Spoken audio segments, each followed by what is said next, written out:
Yep. All right. Yep. All right. So we will call the August 26th Investment Committee meeting to order. And I guess I'll go ahead and do a roll call. Yes, Danetta Appleyard. Here. Eric Friedenberg. Here. Ed O'Neill. Here.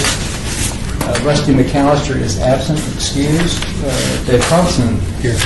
Welcome, Dave. John Della. Here. And Julie Hill. Here. And I am here, so 7. So we have a quorum. Oh, look at that. All right. Which agenda do you want me to follow, Dan? Are they the same? Basically the same except for the consent item. Yeah. On the one I just And we don't have any. Is this the consent item? The consent item was just, we have a new fund on the watch list. That's basically it. And when we review ICMA... Vantage Point Model Portfolio All Equity Growth is a new one that popped up on the watch list. Yes. Criteria. Correct. Okay. It's just our way of alerting folks. And so that's no action on that one? No. All right. Good. Second item on the agenda is the minutes from the May 29th meeting. Let's see. Is there a copy of those? Oh, he's got it up on the... I got it up on the screen. I think David was absent. And who else was absent? He was here.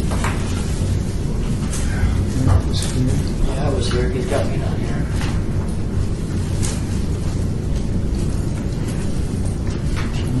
Who am I missing? Thompson? Well, I was here, but he's got me not there either. Yes. David wasn't here. And you were Oh, no, May 29th I wasn't here. You weren't here. So you're the one. I wasn't I here. just I was- wasn't here. Just clarifying, okay. Double up. Any comments or questions about the minutes? If not, I'll make a motion to approve the minutes. Can you scroll that up to ICMA? You can widen that, by the way, so you can read it better. Mr. Dan. Mr. Dan, Yes. widen it so you can read it. See down below on the right, you can drag it over. If I could see it. You can roll the ball. Ah, there we go. Okay. You can roll the ball, too.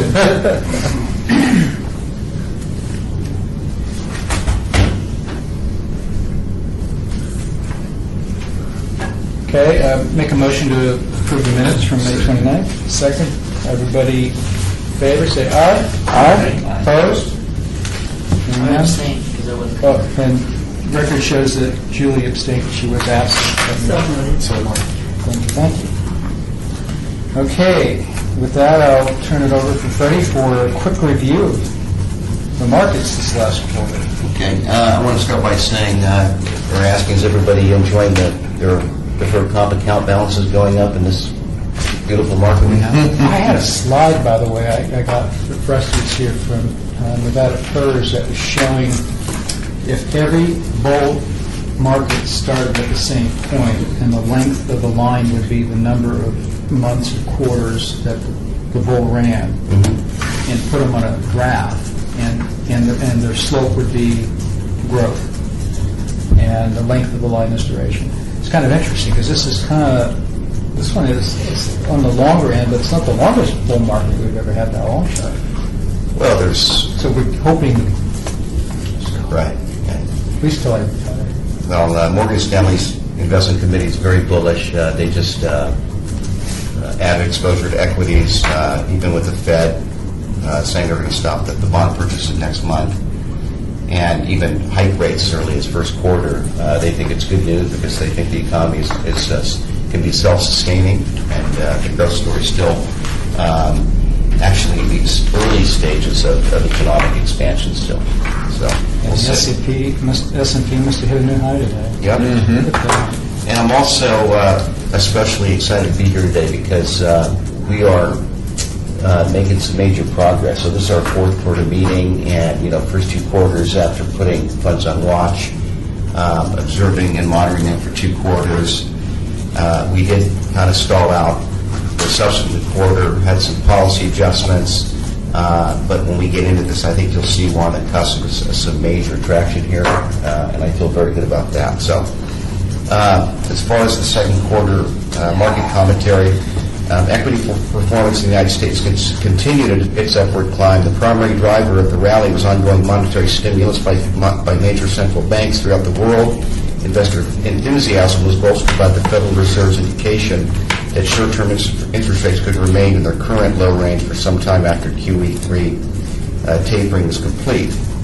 Consequently, for the second quarter, the Dow was up 2.8%, the NASDAQ was up 5%, the S&P rose 5.2% for the quarter, its 6th consecutive quarterly increase.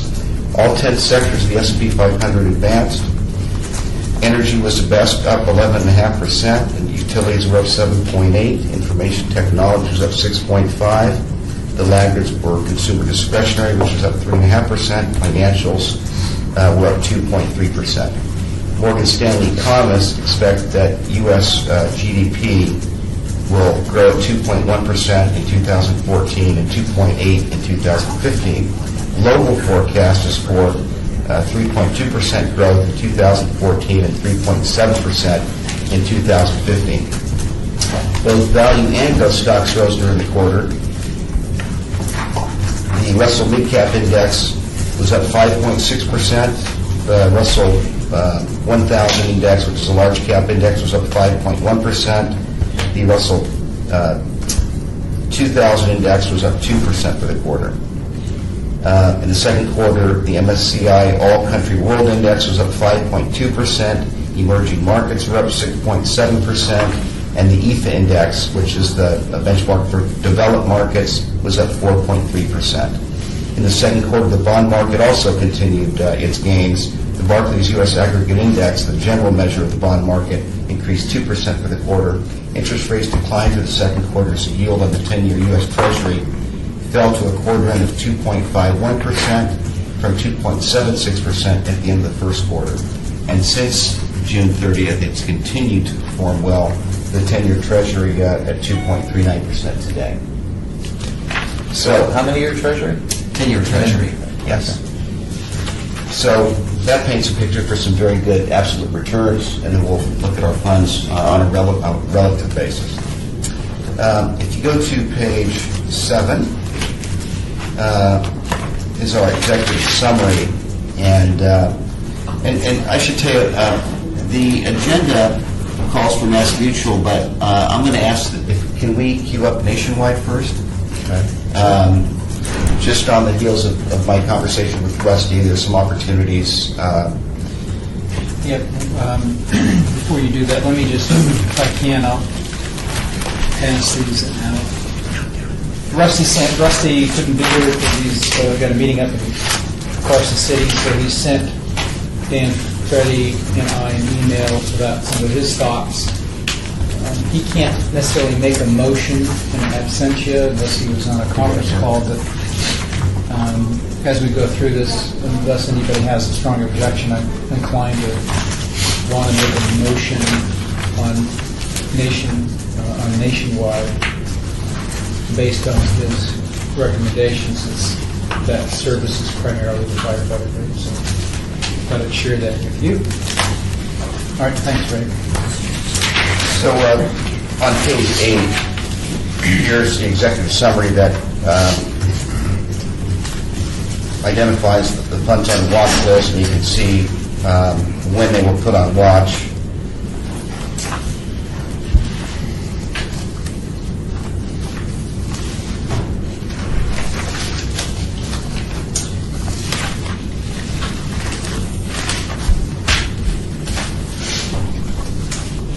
And if you go to page 16,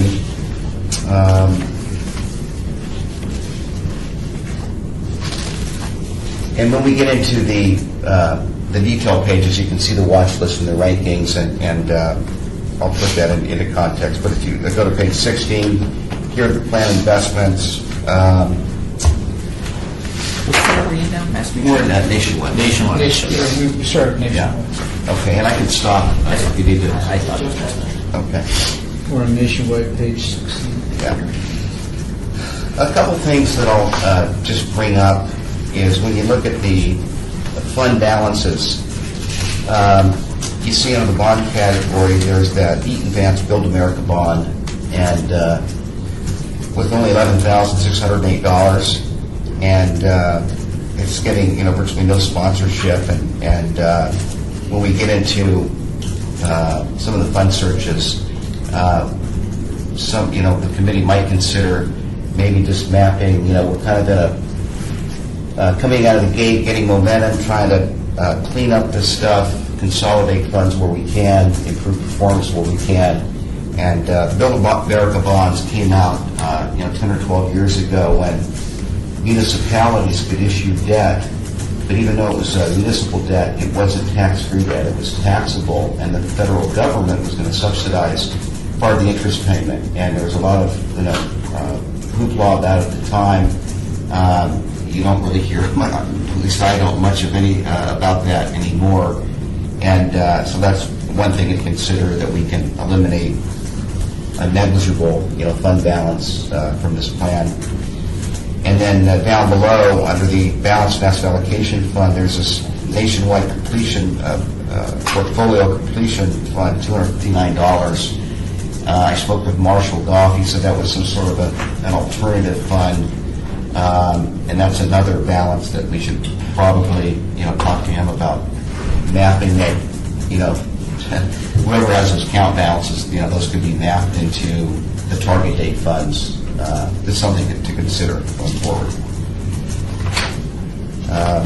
On page 18, you see we're at $28,058,893. Now, Rusty didn't comment on those two particular funds because he probably was looking at performance, not looking at assets. Right. It's just a detail. It's not a pressing item, but I just want to raise awareness to it. Yeah, makes a lot of sense. Yeah. It'd be a different story if these were new funds that were introduced and supported and they were brand new, but these have been around here for a while. And if you go to page 21, just a reminder what our investment performance criteria is and what funds be in the top 50 percentile. I have a comment about that because I got myself confused when I went to page 22. Yeah, let me just explain what my confusion is. I think it's primarily me, but when you look at in this case, if we have the red squares, this does not meet the criteria. Correct. Which means their ranking is a higher number, which means lower quartile, but a higher number. Well, See what I'm saying? In terms of the ranking in the board, also, 1 would be the best fund, and 100 would be the worst fund, theoretically. That's correct. And so, but the columnar headings for the 3 and 5 years say the rank is less than the 50 percentile rank, which really means the number is lower. The low, yeah. That's my only comment. It just confused me a little bit, and I finally got over it. Dan's laughing at me because I think like a stupid mathematician. No, I'm not laughing. It's just. I mean, we all know what we're doing, but Right. Yeah, we all know when we say it's ranking higher means the number is smaller. Yes, you know what? A higher rank is a smaller number. The bigger number is a lower rank. That may be a software quirk, but I see what you mean. I just want to make sure we all understood. Yeah, we all know what it means. That threw me off Yeah. yesterday. So with the PIMCO ranked 54th percentile means it's in the top half of the third quintile, or quartile, I should Which say. means it's ranked lower. That's correct. So you're saying that? No, I'm saying it's fine. It threw me off, and I wanted to make the comment because I'm probably not the only one that finally read the columnar headings and says, that's going in the wrong direction, isn't it? But it's ranking, not numerical score. That's the difference. Bigger number is a lower rank. Yeah, and so the PIMCO total return has been on watch since the first quarter of this year, and last quarter it was ranked 58th on the 3-year and 52nd on the 5-year. So it's gotten a little better on the 3-year and slightly better on on the 5-year. And then there's that Build America Bond Fund. And then when you get into the high yield category, I was asked to do a fund search. This American Fund's high income fund. Last quarter it was in the 84th percentile, so it got worse. It's an 86, and it was 52, went to 63. So I've done the fund search, and if you could pass these out, please, Dave. And by the way, my assistant... These aren't in the existing files? No, because my... Can you send those to me? Yes, I did. But if you can only look at one thing at a time, and if you can look at the rankings and reference this, I think it'll be much more efficient.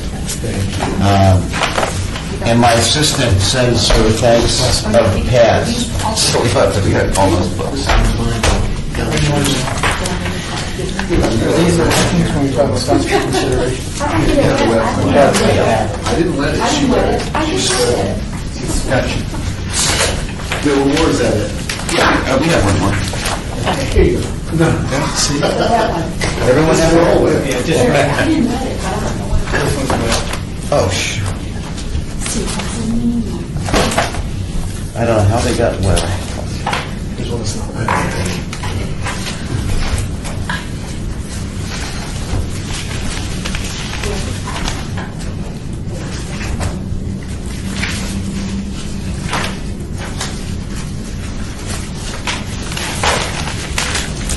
What I have on the screen right now is the new document, just... And by the way, in the review, before we look at the funds for consideration on page 22, the PIMCO total return, the committee needs to have a discussion or make a decision to keep that on watch for another quarter, or I can do a fund search for intermediate bond category, if you'd like. If I recall, though, we don't have to make a motion to keep it on watch. It stays on watch until we take it off watch, and we certainly can give you direction to do a fund search. How did you just a minute ago talk about the change in its ranking from last quarter to this quarter? Yes, last It's quarter worse. on the 3-year, it was 58, and it got a little better. It went to 54, and it got better. And on the 5-year, it was 52nd, and it got to 50.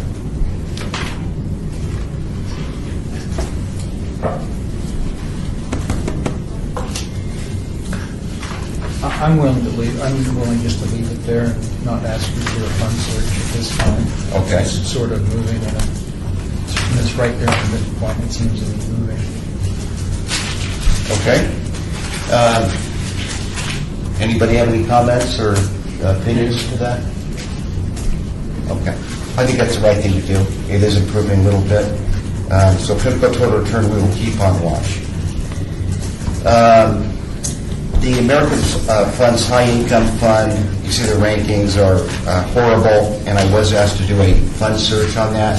So if you look on page 5 Did you say page 5? of the handout. And you see that the fund for replacement, this is the one I just Yeah, handed I was using page 7. I just want to see what different it is.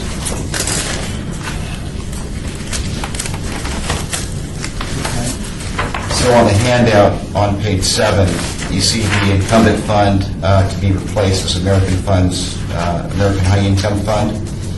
And you see the rankings. And what I try to do, folks, is get 2 or 3 funds to present to you. And did everyone get the email with my recommendations? And I realize everyone's busy in their normal jobs, but if you had a chance to look through that, I did make some comments. Talked about that the BlackRock is the best performer. If you go to page 7, just keep your hands on page 5. you can see that the performance for BlackRock, over a 3-year period is very, very good. Even a 10 years, great. Yeah, and 10-year I don't put too much weight on. It's so far in the past, and it's not that relevant to investment policy guidelines. And then if you look on, Can I ask you a question? yes, When we talk about the Sharpe ratio and the standard deviation, it's kind of interesting that it seems to, the Sharpe ratio is an indication of what risk and insurance combined. the Sharpe ratio is kind of a measure of additional return relative to the unit of risk taken, so the higher the better. Okay. And so,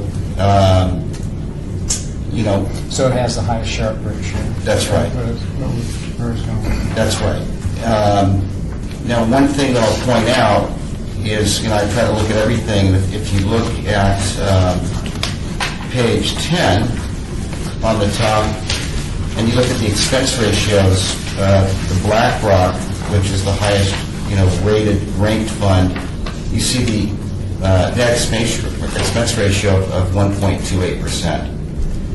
It's very, very expensive, and when I spoke to Rusty about this, I pointed out that BlackRock is a very attractive-looking fund, but you do have to consider the high expense ratio. I also pointed out Fidelity is a good-looking fund, but it also has a very high beta and a high standard deviation, so you're taking on a lot more risk. And his comments was, if the performance is there, the higher expenses is worth paying, which is, valid observation. Well, even if you took, it's about 30 basis points higher in net fees. So you took that out of performance. Are these net of fees? Oh, yes. Yes. Okay, so, yeah, it's still performing better. Any questions? Just trying to keep up. Okay. Okay, what were you saying? I was going to say net of fees. Okay, these are net fees, yeah, okay. Okay. No, this is the ICMA. You be looking at nationwide. Yeah.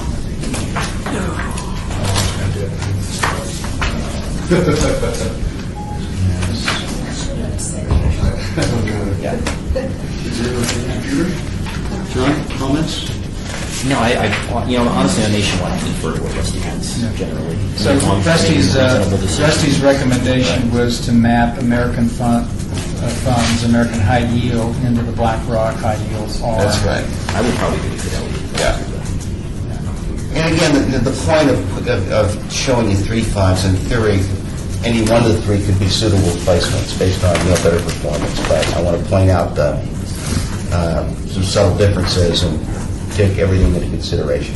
Could you refresh my memory what the alpha risk factor means? Alpha is a measure, the higher the better, and it's about value added over just a passive index investment. But it usually carries more risk because it's got more volatility. That's right. But when you're just making a comparison, the higher Yeah, the better. yeah. Where standard deviation beta. The theory is if you had a really good active manager, he'd add value over the index. But the problem is which active manager on which day of the week. Yes. That's the problem. Collectively, they do better, but only which one is the problem. All right, so if there's no more discussion, I'll make a motion to map in accordance with Rusty's recommendation. I just lost one.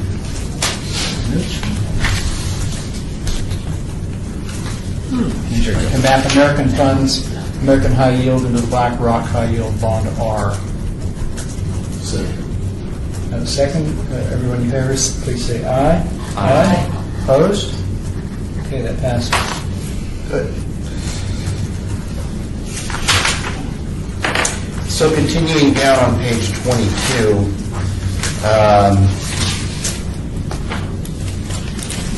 we get into the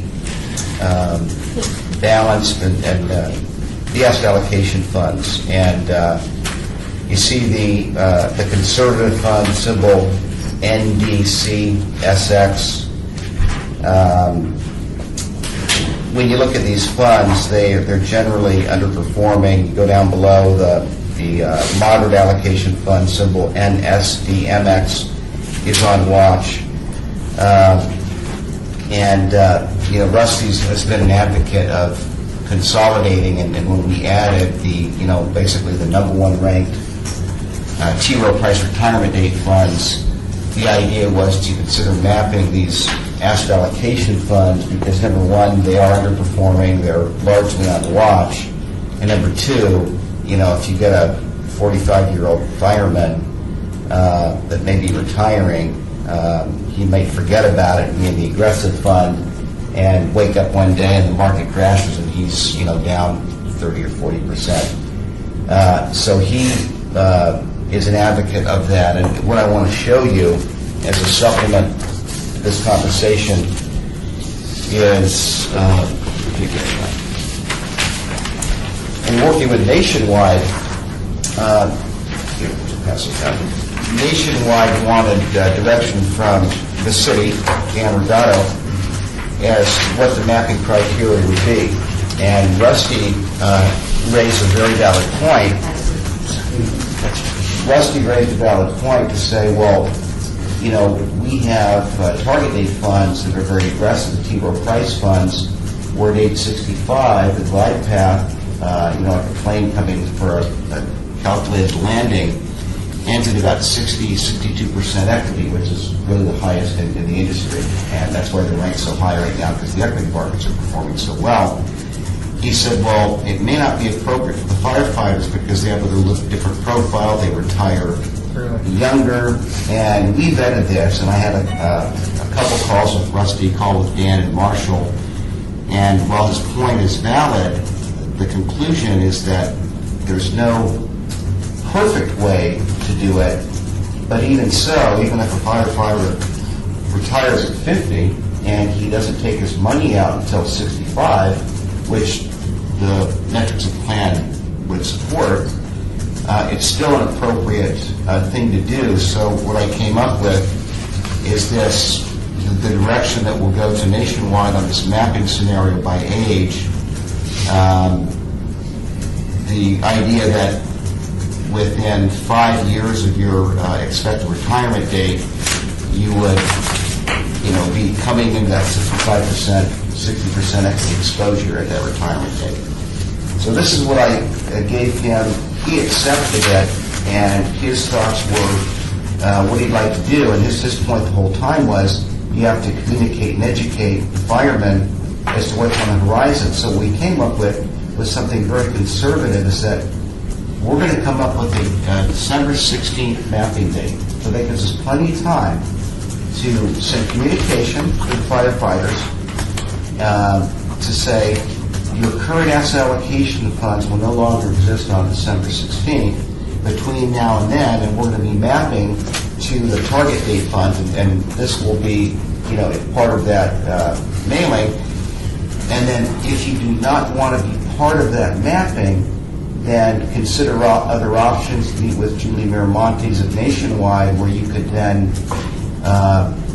go out and look at the core investment options in the Nationwide plan and create your own asset allocation and replicate the same asset allocation that you currently have in those asset allocation funds.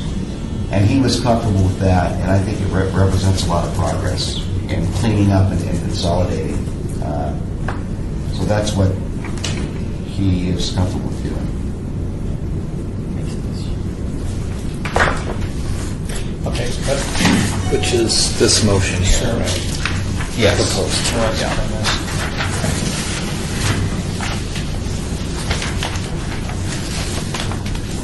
Okay, so it's the bottom motion here. So unless there's any further discussion, I'll make a motion for Rusty to map the Nationwide asset allocation funds into the target date funds on, is that December 16th of 2014? Yes.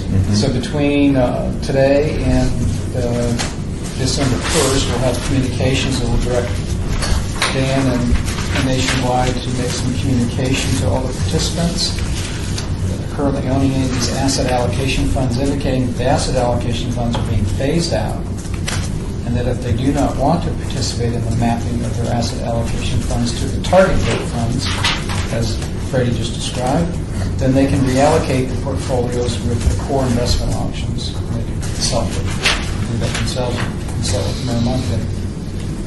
Participants are encouraged to will be encouraged to contact Nationwide representative to discuss available options for the current assets contained in the asset allocation funds. So I'll make that the motion for Rusty. Any discussion? No, I just was the second, and I think it's All right. All in favor, say aye. Aye. Opposed? All right. Rusty's going to be happy. Okay. Continuing on page 22, I was asked to, I'm sorry, I don't want to get ahead of myself here. Continuing down, under the moderate allocation fund, these funds that have been on watch, the asset allocation funds, they're still, tanking, but it's now moot because they're going to be mapped to the target date funds. Going down to the large value Oppenheimer Value A has been on watch. See the rankings 88 and 84, 3 and 5 year. Last quarter, it was ranked 89 on 3 years, so it improved by 1 percentage point, but it was 73rd on the 5 year, and it fell 11 percentage points to 84. And that's been on watch. And I should say that the quarter before last, it was even it was even better. So it's fallen for 3 straight quarters. Is there a reason why Rusty didn't make a comment about Oppenheimer? Well, it's been on watch. His comments were really more about the mapping and fund searches that I was asked to do.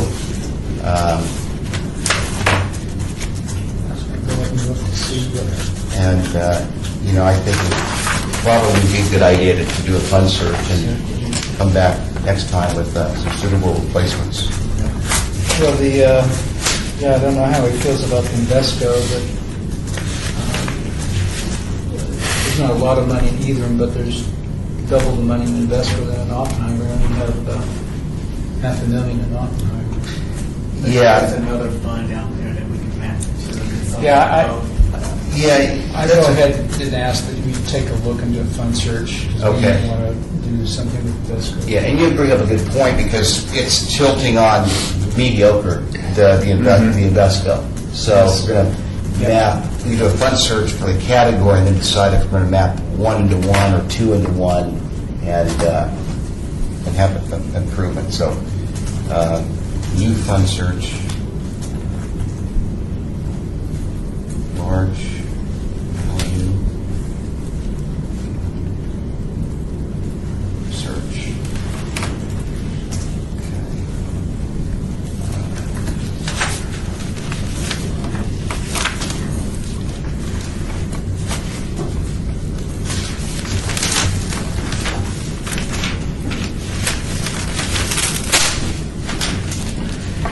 Okay, now we get into the large blend category, and the Dreyfus appreciation has been on watch.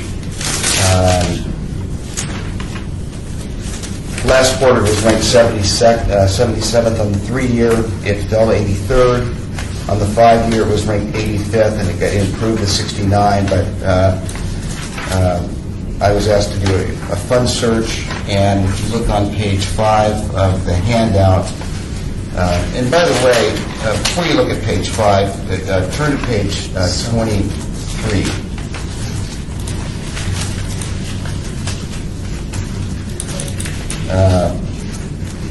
Just so you understand sort of the context of, you've got this large blend fund, this Dreyfus appreciation, that's an actively managed fund. And also in the large blend, you've got that nationwide S&P 500 fund, which I think is a great thing to have in the large blend category. One active fund to choose from and one index option if participants like that. The other fund that's classified as large blend is this nationwide aggressive, that's one of the asset allocation funds that's being mapped. So you can disregard that in this discussion. But under large blend, you see on page 5 the rankings in this Parnassus Core Equity. It's a pretty attractive looking fund.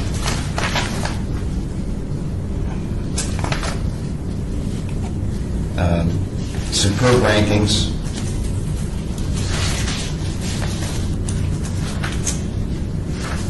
And when you get on page 10, on the handout, you see the expense ratio. Now, under U.S. equity, it starts with large blend. So visually, if you draw a line across your page underneath the Parnassus Core Equity, you're going to separate, the large blends. And you see in this case, we're going from this driver's depreciation at 94 basis points down to 87, so it's a reduction of fees.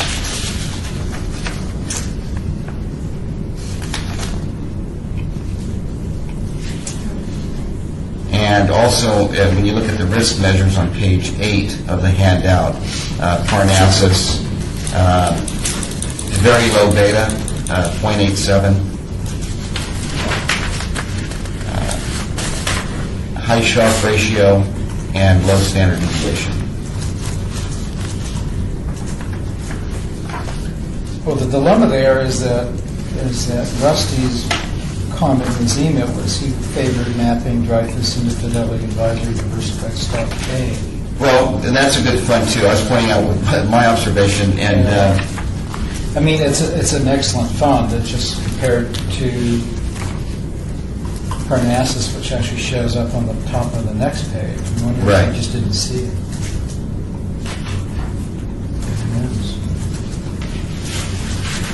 yeah, and they're both very good choices. Remind us what the R squared. Yeah, R squared is if an index on the S&P 500 would have an R squared of 1 because it has the similarities of an index. So this is the index fund. This is the performance to the index? No, it's not a performance index. I mean, it's how much of the performance can be attributable to the index itself. Funds that they have that are in the index? Yes. And so, if a fund had such, there's 10 sectors of the S&P 500, and so an index fund is going to have, weightings of all 10, but if you had a fund that had a, maverick fund manager that said, I don't like healthcare, technology, or consumer discretionary, and I'm going to leave those 3 out and overweight the other sectors, that would tend to have a lower R squared.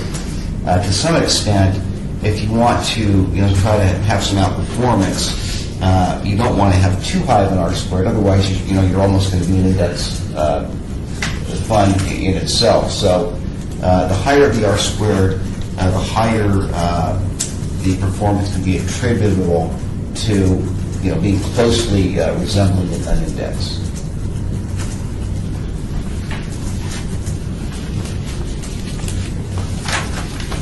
Well, I'm going to give a wide berth and a lot of deference to Rusty on this, because that's what he wanted to do. I'm going to make a motion that we map Dreyfus appreciation and the Fidelity Advisory diversified stock A. I got a question again. Why Fidelity versus BlackRock? We're in large blend. Yeah, it's BlackRock's not in a large fund. Yeah. Yeah. I had a question. Yes. When we're looking at Fidelity based on, if he's seeing the 6 and 5, and the Parnassus is the 4 and the 33, right? Yeah, that's probably what he's looking at. Okay, yeah. so he's saying that one's better because 5 Higher versus rank. 33? Right. Yeah. Yeah. Okay. I just want to make sure I was reading that right. See, there was a 12B1 fee. Pardon? There was a 12B1 fee attached to the Fidelity fund. Every fund has a 12B1 fee. Not Parnassus. Well,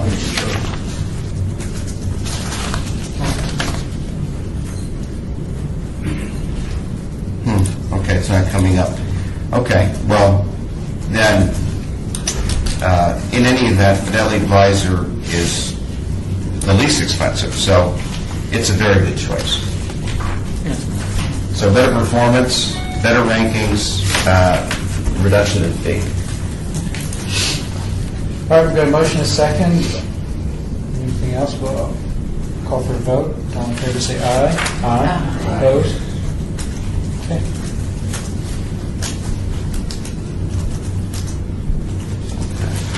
I've forgotten how to do that thing right in the box. You can see it here.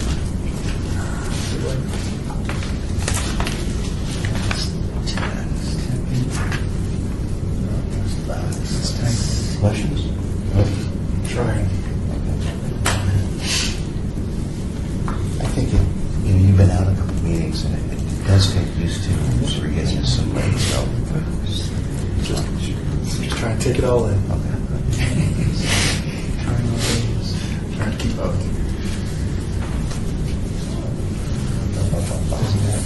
Come here. So you now I have to erase. We're ready for it. Keep going. Sure, okay.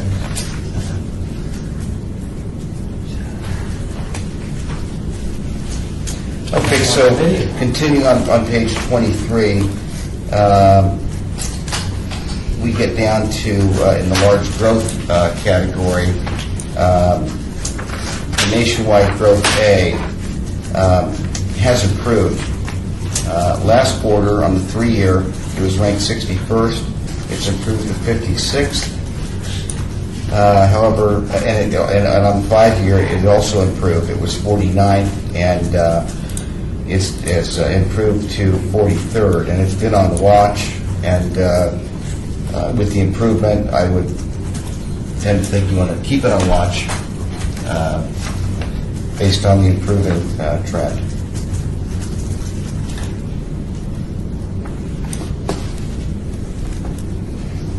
I'm sorry, we were talking about nationwide growth there, right? Correct.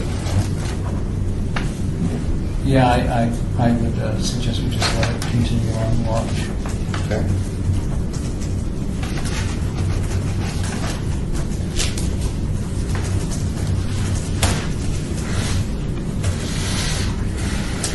Okay, then we get down to, Excuse me, Freddie. Yes. Can you tell us what the T row price growth was last quarter? Do you have that? I do not have that.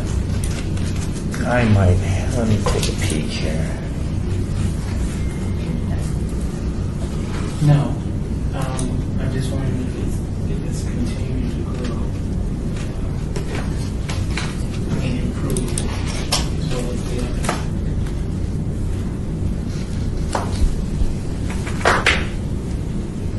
There we go, T row price. Yeah.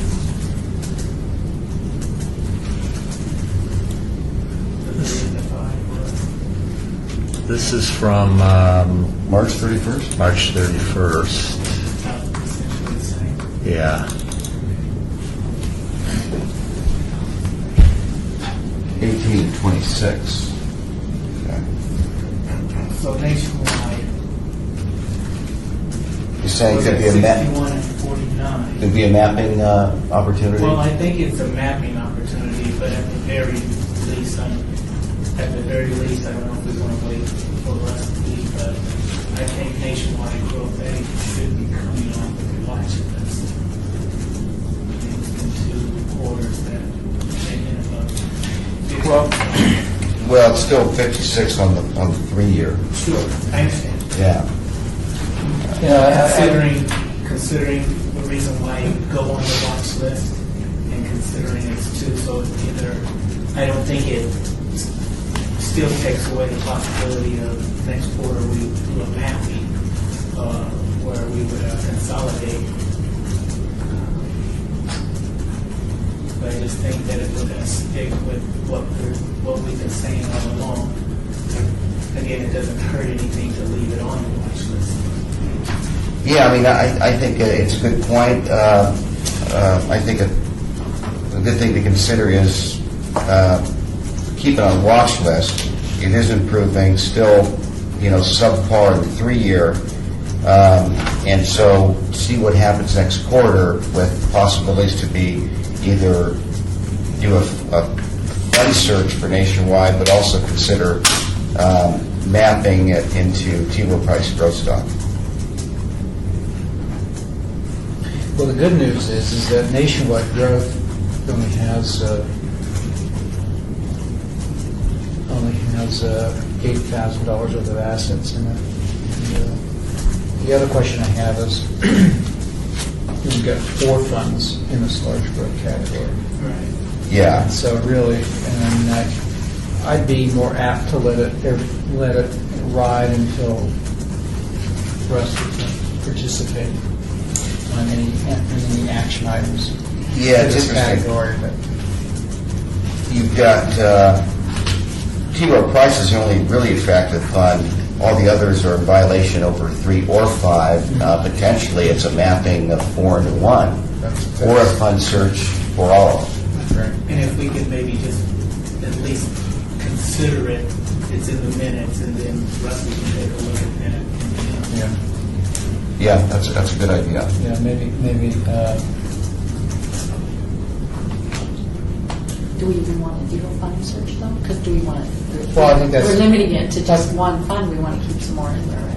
Well, I think the point was that rather than, there's always this balance between finding what you think is the best fund. Well, you know what? If you're always looking for the best fund, you're going to be changing every quarter, so that doesn't work. Right. So the fact that you have of the roughly $3 million we have in assets there in these 4 funds, 1.2 million of it's in T. Rowe Price. So you save a lot of heartache by mapping the average to it as opposed to changing all of them with everybody's choose. Vanetta, so your question is, do you want to, you would be doing the participants a disservice if you had only one selection in the large growth category? Yes. Well, that's... Just a question. No, it's a fair question. I think it's philosophical.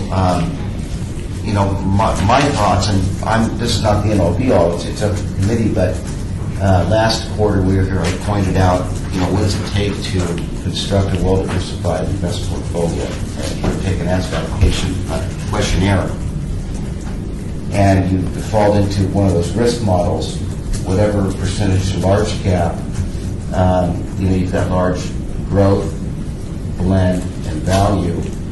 And if you were going to allocate, let's say, 40% to large growth, you could put all 40% in the S&P 500 fund. You could put 20 in a large value and 20 in large growth, or you could divide it across, all 3 of them. But, with blend, you're going to be part of growth and value. And so the participants an S&P 500 index fund and an active fund blend category, I think makes a lot of sense. But again, it's one thing to ask a participant what asset allocation they want, and that's a tough enough answer. And then if they decide, okay, based on my allocation, I want a certain percentage to large growth, now you're asking me to pick which large growth fund. It becomes yet another decision. Yeah. So, it's philosophical. My personal preference is less is more. Got it. Yeah. But that's just my opinion. No, I remember that discussion now. Yeah. I've forgotten our discussion last week. Statistically speaking, the more options you offer, the lower participation is, just because people Get confused. just too much. So minutes, let this large growth category ride. Look at trends on the fund that will stay on watch, with also the understanding that 3 of the 4 funds aren't that attractive to begin with. And I can come, with a fund search next quarter also for large growth. Should I do that? Okay.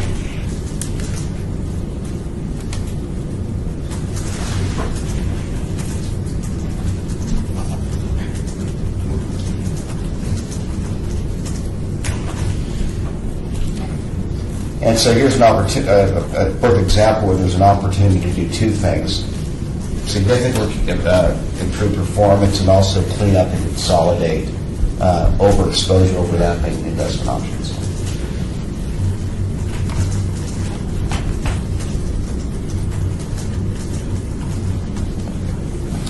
Okay, continuing on. Mid-cap value category. Goldman Sachs has been on watch. It was ranked 53rd last quarter. It fell to 60th on the 3-year this quarter. It was ranked 63rd on the 5-year. It improved to 51.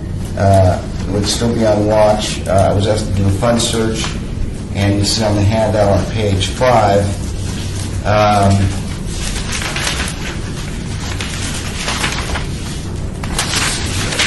See what Leslie's comments were on On this. the top of page 6. Yeah. His comment was, his thought was to map Goldman Sachs mid-value into the MFS mid-cap value. That's right. And MFS is, you see the rankings on the top of page 6.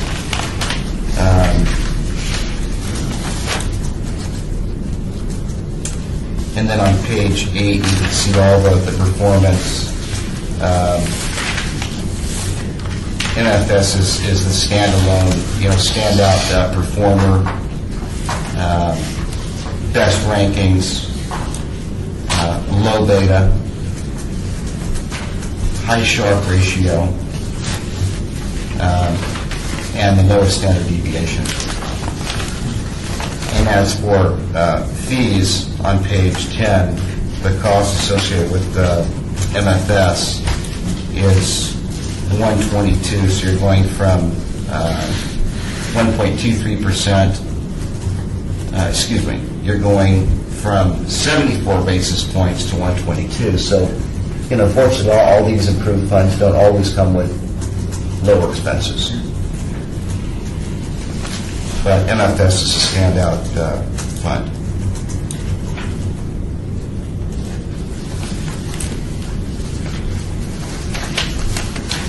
Well, again, in deference to Rusty, I'll make a motion that we map Goldman Sachs mid-value into the MFS mid-cap value. Please vote. Everybody in favor say aye. I'm sorry, I'm thinking you're flipping a button. Aye. Opposed? Hearing none, motion passes. I'm waiting to see the results on the screen. I probably would. Hit the gap. And then continuing down under the mid-cap growth category, American Century Heritage ranked 78th last quarter on the 3-year, dropped to 79, 58th last quarter on the 5-year, improved to 56th. Fund's been on watch, and I have some fund choices here on page 6 of the handout.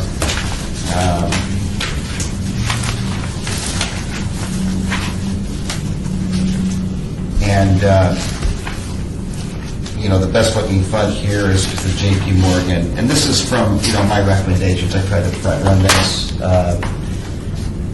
initially, and, he agreed with most of my recommendations here.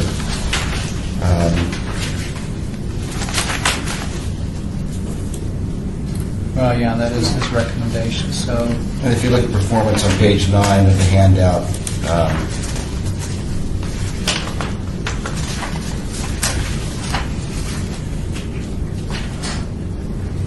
good performance, comes with some higher beta, but the performance, they're getting rewarded for it. Okay, if there's no more discussion, I'll make a motion to map the American Century mid-cap growth to JP Morgan mid-cap growth. Okay. JP Morgan. All in favor, say aye. Aye. Opposed? Motion carries.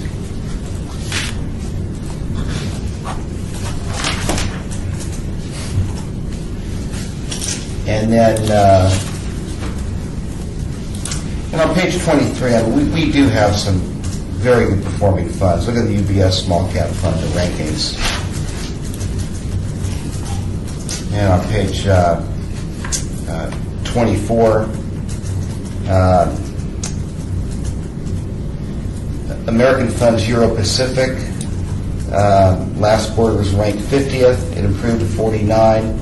On the 3-year and on the 5-year, it was ranked 55th. It improved to 49. Continuing down, the American Funds Capital World Growth and Income under World Stock has been on watch. The 3-year last quarter was ranked 44th. It fell to 46th. On the 5-year, it was ranked 67th. It stayed at 67th. So I would presume we'll keep that fund on watch. That's what I would do.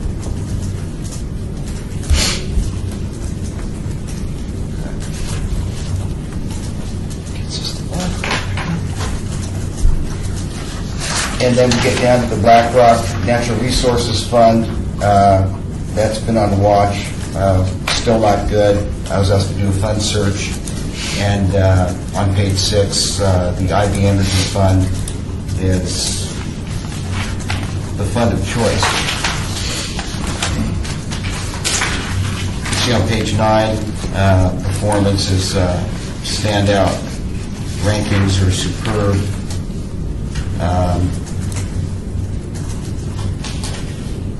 Good Sharpe ratio. Acceptable standard deviation. All right. No question or comments. I'll make a motion to add BlackRock Natural Resources to Ivy Energy Fund. Second. This vote. Everybody in favor say aye. Aye. Opposed? All right.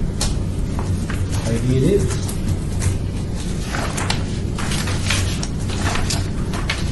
Okay, so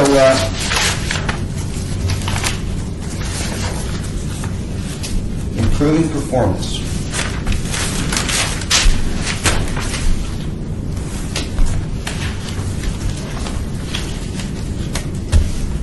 Any questions, comments on Nationwide? If not, we can move to ICMA.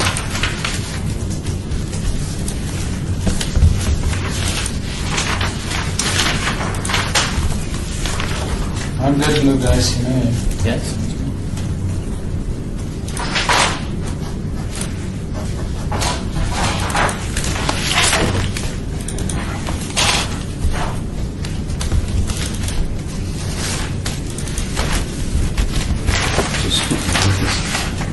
Moisture's coming from.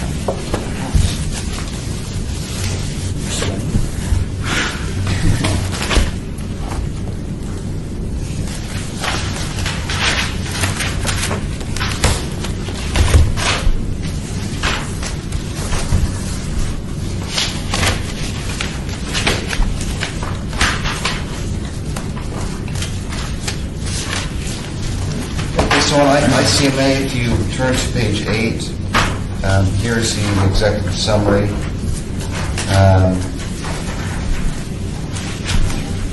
Last quarter, you see a new fund was added, the Vantage Point Model Portfolio, the traditional growth. The other funds, on page 9, an additional fund that was added to watch this last quarter was Harbor Midcap Growth. And on page 10, that Calvert Equity A has been on watch ever since we started.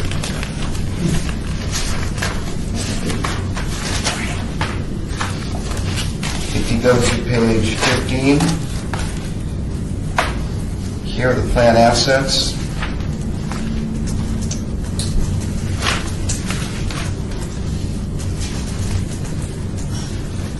With ICMA now on page 19, $48,052,503. And you can see the amazing growth of the plan just from one quarter to the next. 46 million to 48. You know,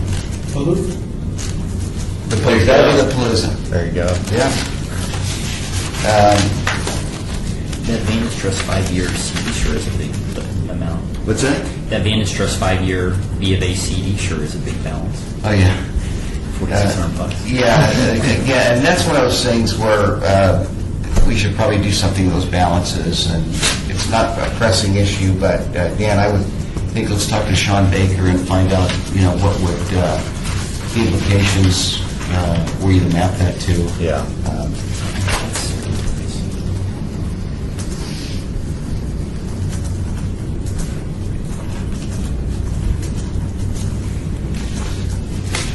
And if you go to page 29, scorecard detail.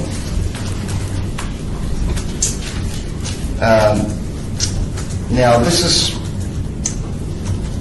we're looking at the various bond fund categories, and you've got the Vantage Point inflation-focused T fund, and it has been on watch since the fourth quarter of 2013, and it has improved. 2 quarters ago, the 3-year rank was 53rd. Last quarter it was 43rd, and this quarter it's 32nd, so it's made significant improvement. And on the 5-year, it's gone from 52 to 55 to 51. So it's trending nicely, and that's been on watch.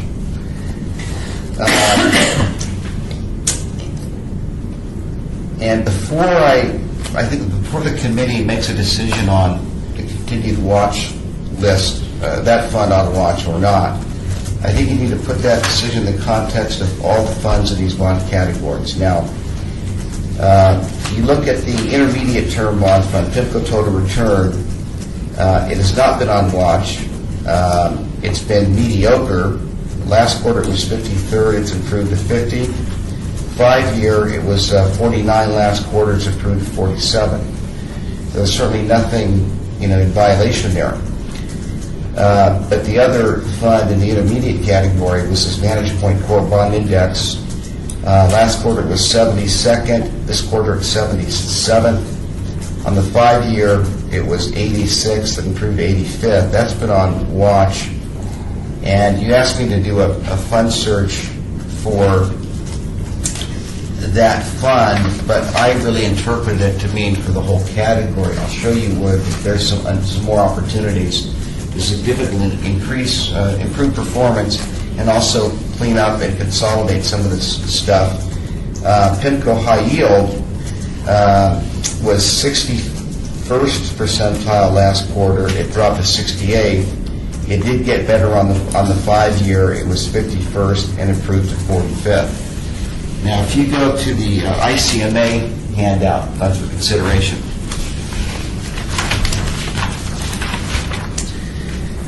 there's a couple things you can consider. Page 5.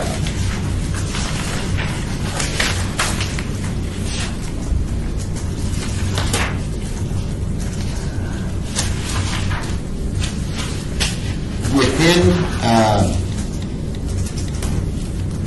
the intermediate bond category, you see there's Loomis Sales, amazing rankings. It's highly aggressive though.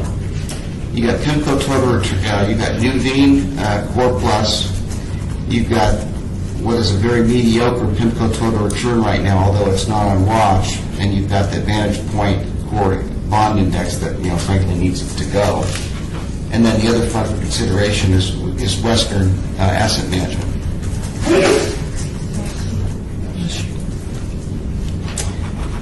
And then in the high yield, you've got this PIMCO High Yield Bond Fund that isn't very good. And when I was going to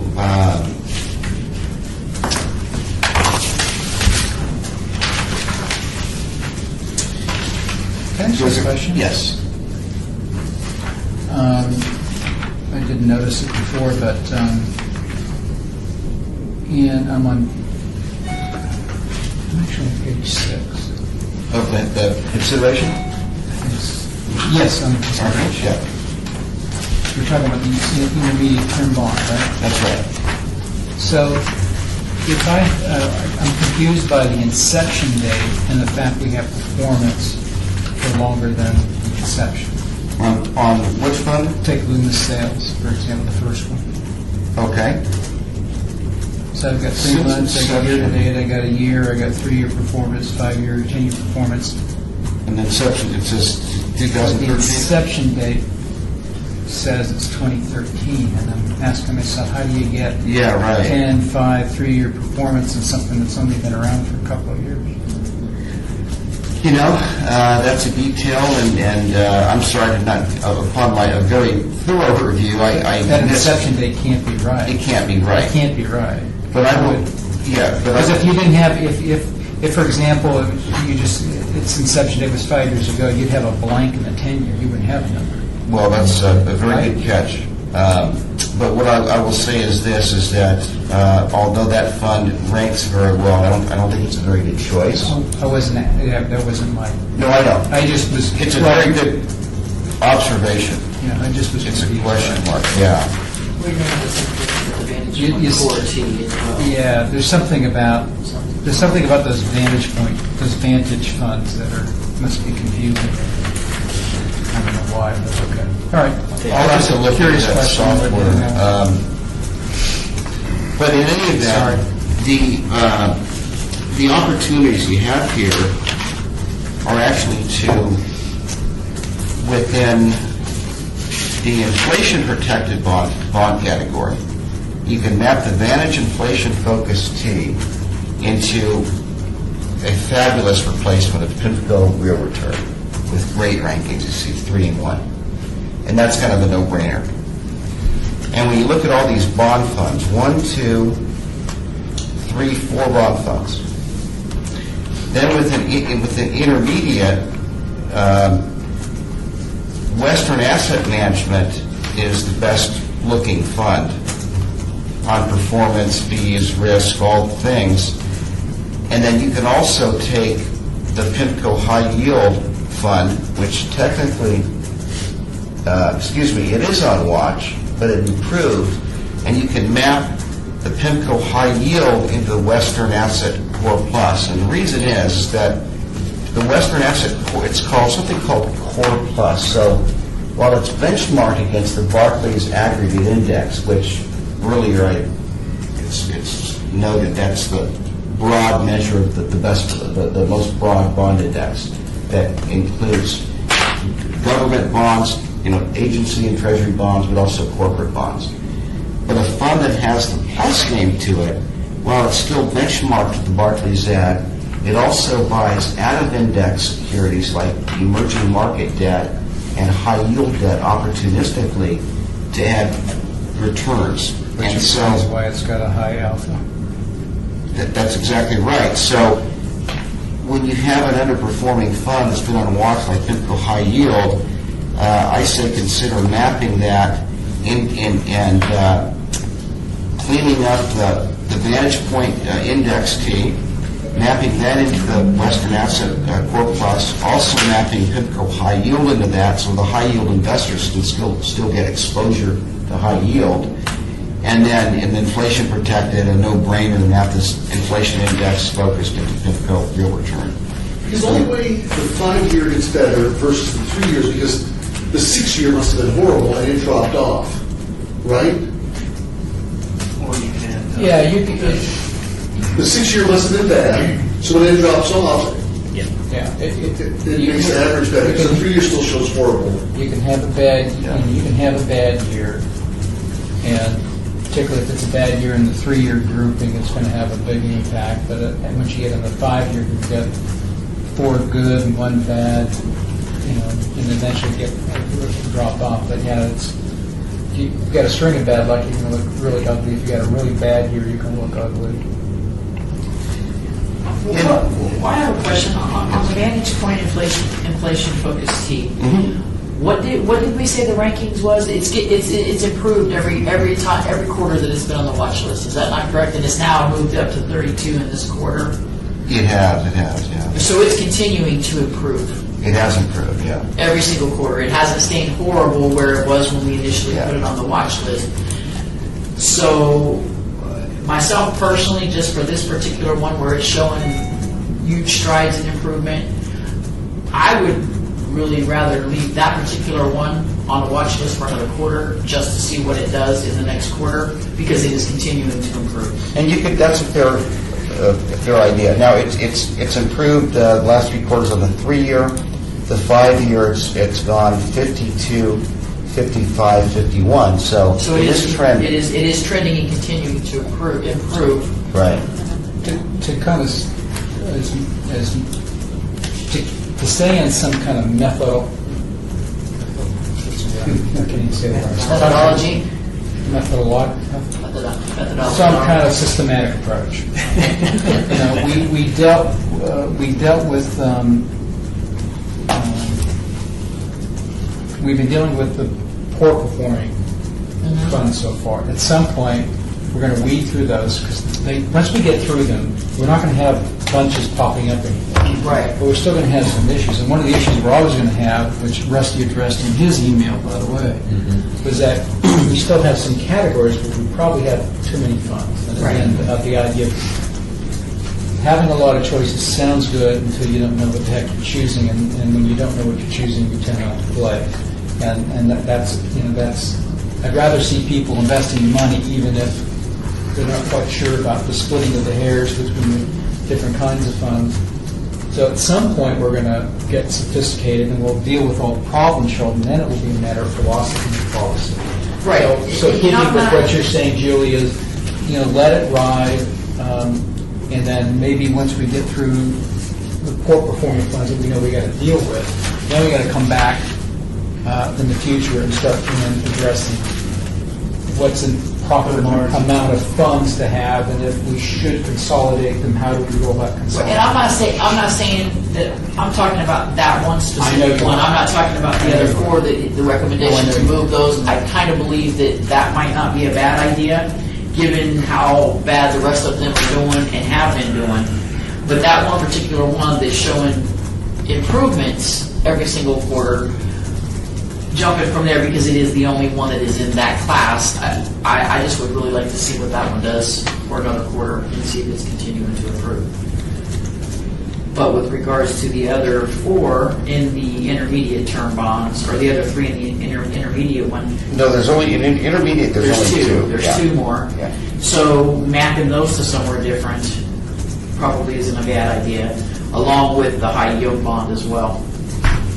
Right, and keep in mind, what I'm suggesting is basically going from 3 bond categories, inflation protected, intermediate term, and high yield, into 2 categories. And Julie, you bring up a good point. There is a continuing improving trend, still, very average on the 5-year, even with the improvement.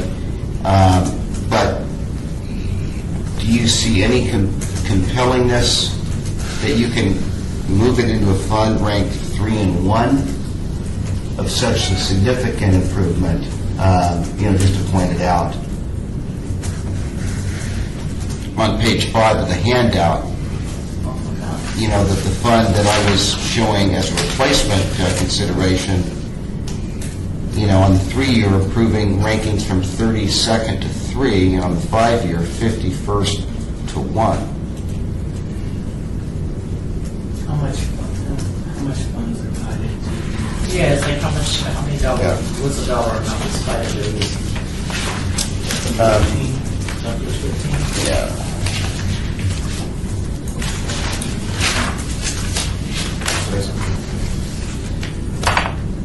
Yeah, it's 168,000 in Vantage Point inflation focused.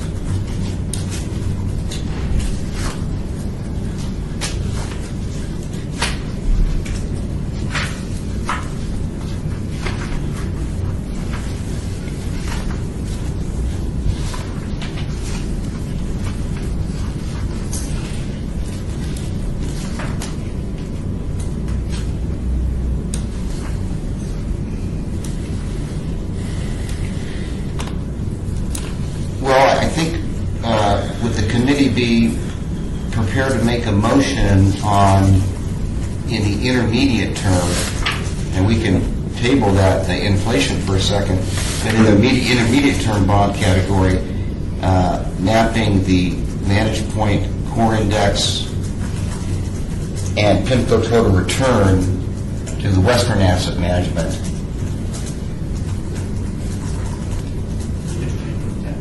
As well as, and then the high yield into the Western Asset Management.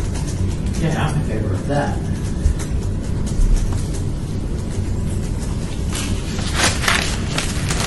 So in other words, we've been moving all three of those funds into the Western Asset Management, Correct. right?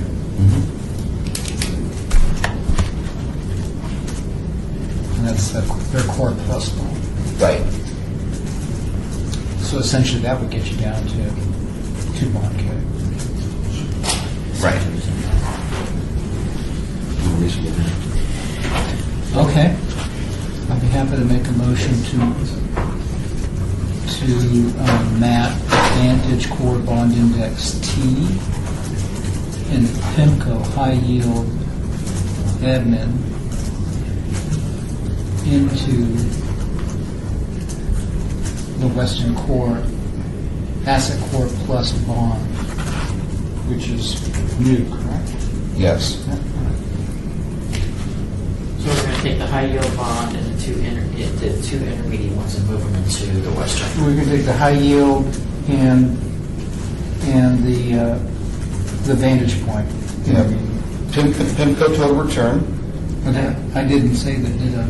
I didn't cover that. Yeah, you didn't cover that one, that's why I was asking the question. Okay, I got you, thank 3 to you. 1. Yeah. 3 to 1. So the PIMCO total return, and so amend that motion to include also the PIMCO total return into the Western Asset Core Plus. I second. All right, all in favor, say aye. Aye.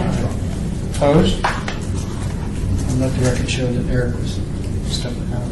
Thank you. He didn't want to vote. No, don't put that on the record. Just I'm such a kid. You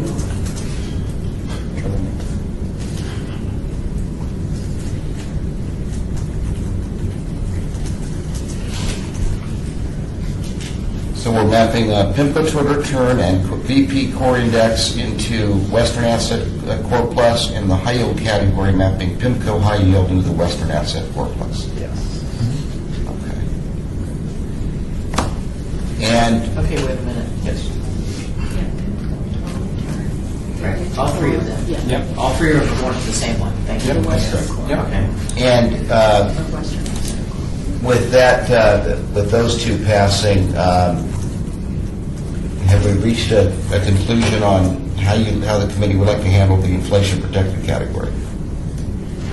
We're going to leave that and follow Judy's recommendation. Okay. Right. Okay.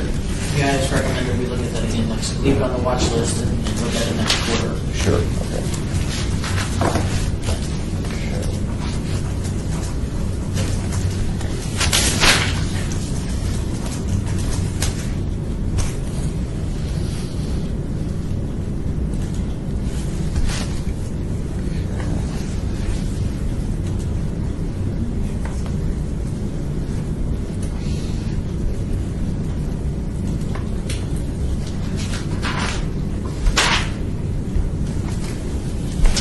Okay.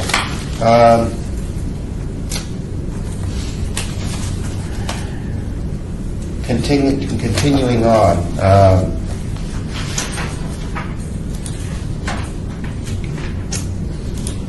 We go to the Vantage Point model portfolio traditional growth. So we're getting into these categories of, these asset allocation funds. This was just on watch last quarter. So it's new.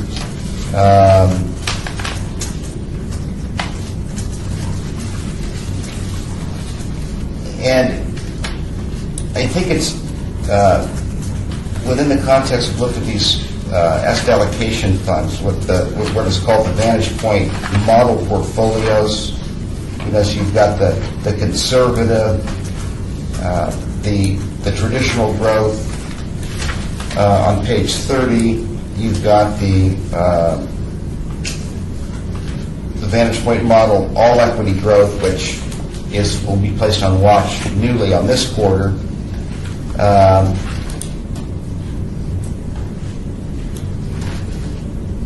With the rankings being, on watch and mediocre, the ones that are pretty mediocre that are on watch, considering, and Julie, I'm really, I guess this is more, directed at you because you were very vocal and, because you didn't want it last quarter, take the asset allocation funds and, map them to target date funds and kind of consolidate and, clean things up.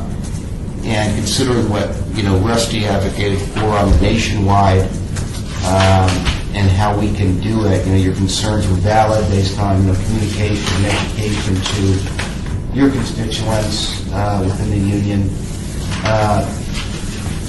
Does that influence your outlook at all as kind of a precedent to see how it can be done and accomplished with the communication done properly? I'll go on the record as continuing to say I have a problem moving anything that we have never had on a watch list. If it has been on the watch list and it is a problematic fund, I have no problem mapping it to somewhere else to make an improvement for everybody. But to just take things that we've never had on the watch list and say, hey, I just want to throw it over into this one, I'm going to always be opposed to that. So that's honest. Okay. I guess the dilemma that becomes, I guess this is more a question than a statement, Fred.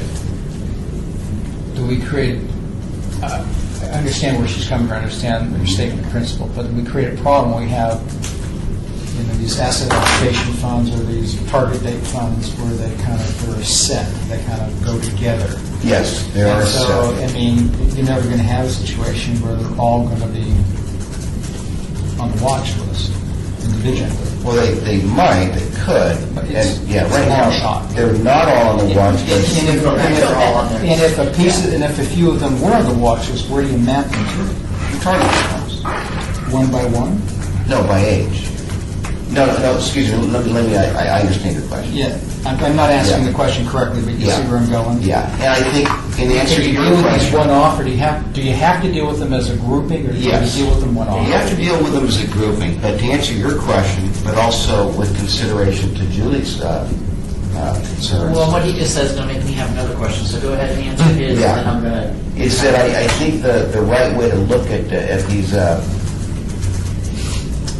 model portfolios, the asset allocation funds, you have to kind of look at them in aggregate, and if there's 4 funds, if 2 of them are on watch, and the other 2 aren't on watch, but they're trending on mediocrity, I think you have to evaluate them as a whole to say, but also, you also have to, the decision is part and parcel to the philosophy of how target date funds work, and is that a better scenario with the glide path? Because, again, that's been the trend in the defined contribution industry, and I pointed out last quarter when I showed you Caesars and Boy Gaming, and you could speak to Sean Baker and Robert Terneri and Julie Mermontes, and Bill even echoed that very few funds they see, plans they see, have both funds,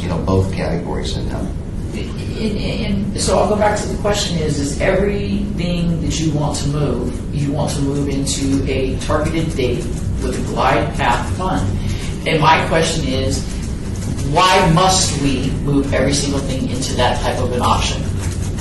I don't understand why that is the only option that you present. When you want to move things, everything wants to move into a target date. And so I'm just asking, why do we have to move everything that we move into a targeted date fund? Well, the individual funds, the core funds, large growth and value, those will move into another light fund. Okay. Yeah. So, if you're going to... Well, the theory is with with these target date funds, as you approach the date, you're thinking that the asset allocation is going to shift to a more conservative mix Right. as you get closer to retirement. And you understand that. That's the theory behind it. No, I know, I get the theory Yeah. behind it, Yeah. but all I'm saying is I think that it's fair to say, everybody has the assumption that we have people in these different funds that don't know what they're doing with the reasons that they chose what they chose. And so I just have a hard time taking things that have never been on a watch list and moving them. And I guess it's going to be very difficult for me to change from that stance. Yeah. Well, Freddie, here's a different question, but really still saying what Julie said. If you're saying that we have to look at the whole asset allocation as a whole, by showing the individual funds here, it doesn't give us a clear picture. Is there some way that you can explain to us or show us that this as a whole is not doing well? As a whole, yes, other than saying two of them are doing poorly, one's marginal, and one seems to be doing very well. Yeah, we can certainly do that. So if you look at, and let's go through catalog and take inventory of what the asset allocation funds are. So on page 29, you've got, under the conservative allocation category, you've got the Vantage Point Model Portfolio Conservative. You see that? So I'm going to, on the left margin, I'm going to draw one with a circle on it. That's number one. And you see that, although it has never been on watch, you see the rankings are mediocre. Continuing down, under the aggressive, under the moderate allocation, you've got the Vantage Point Model Traditional Growth Portfolio. So that's number two. Now that's on watch. That's been on watch since last quarter, and the rankings, what I probably see would still be on watch, if not being replaced. Okay. Underneath that, on the aggressive allocation, you've got the Vantage Point Model Long-Term Growth. So that's 3. 35th, nothing wrong on the 3-year. 59 is not so good on the 5-year. On page 30. Well, can you back up this? Yes. Because you gloss over Fidelity Puritan. Well, the Fidelity Puritan, that's an asset allocation fund, but that's not part of the Vantage Point Model Portfolio family. Got it. Yeah. But I just want to make sure Yeah. that that's stated. Yeah. Oh no, that's a fine-looking fund, and again, you've got the target date funds or the Vantage Point milestone funds. So what I'm suggesting is, if you were going to move the asset allocation funds, it would be all the Vantage Point model portfolios into the Vantage Point milestone target date funds. Because essentially, the target date funds are asset allocation funds. It's just that they have a glide path, and they're ranked better. So let me ask this. So let's ask the question in a different way. What's the problem with taking all of those and moving them into the excellent fund, Fidelity Puritan Fund?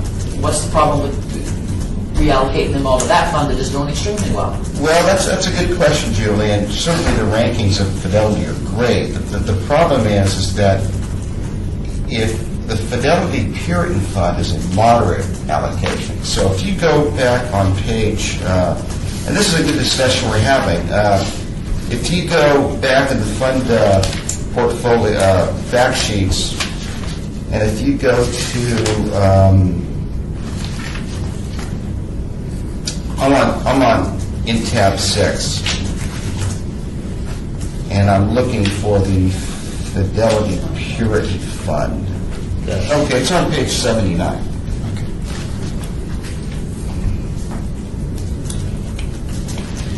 Sure, a quick way to jump to a page.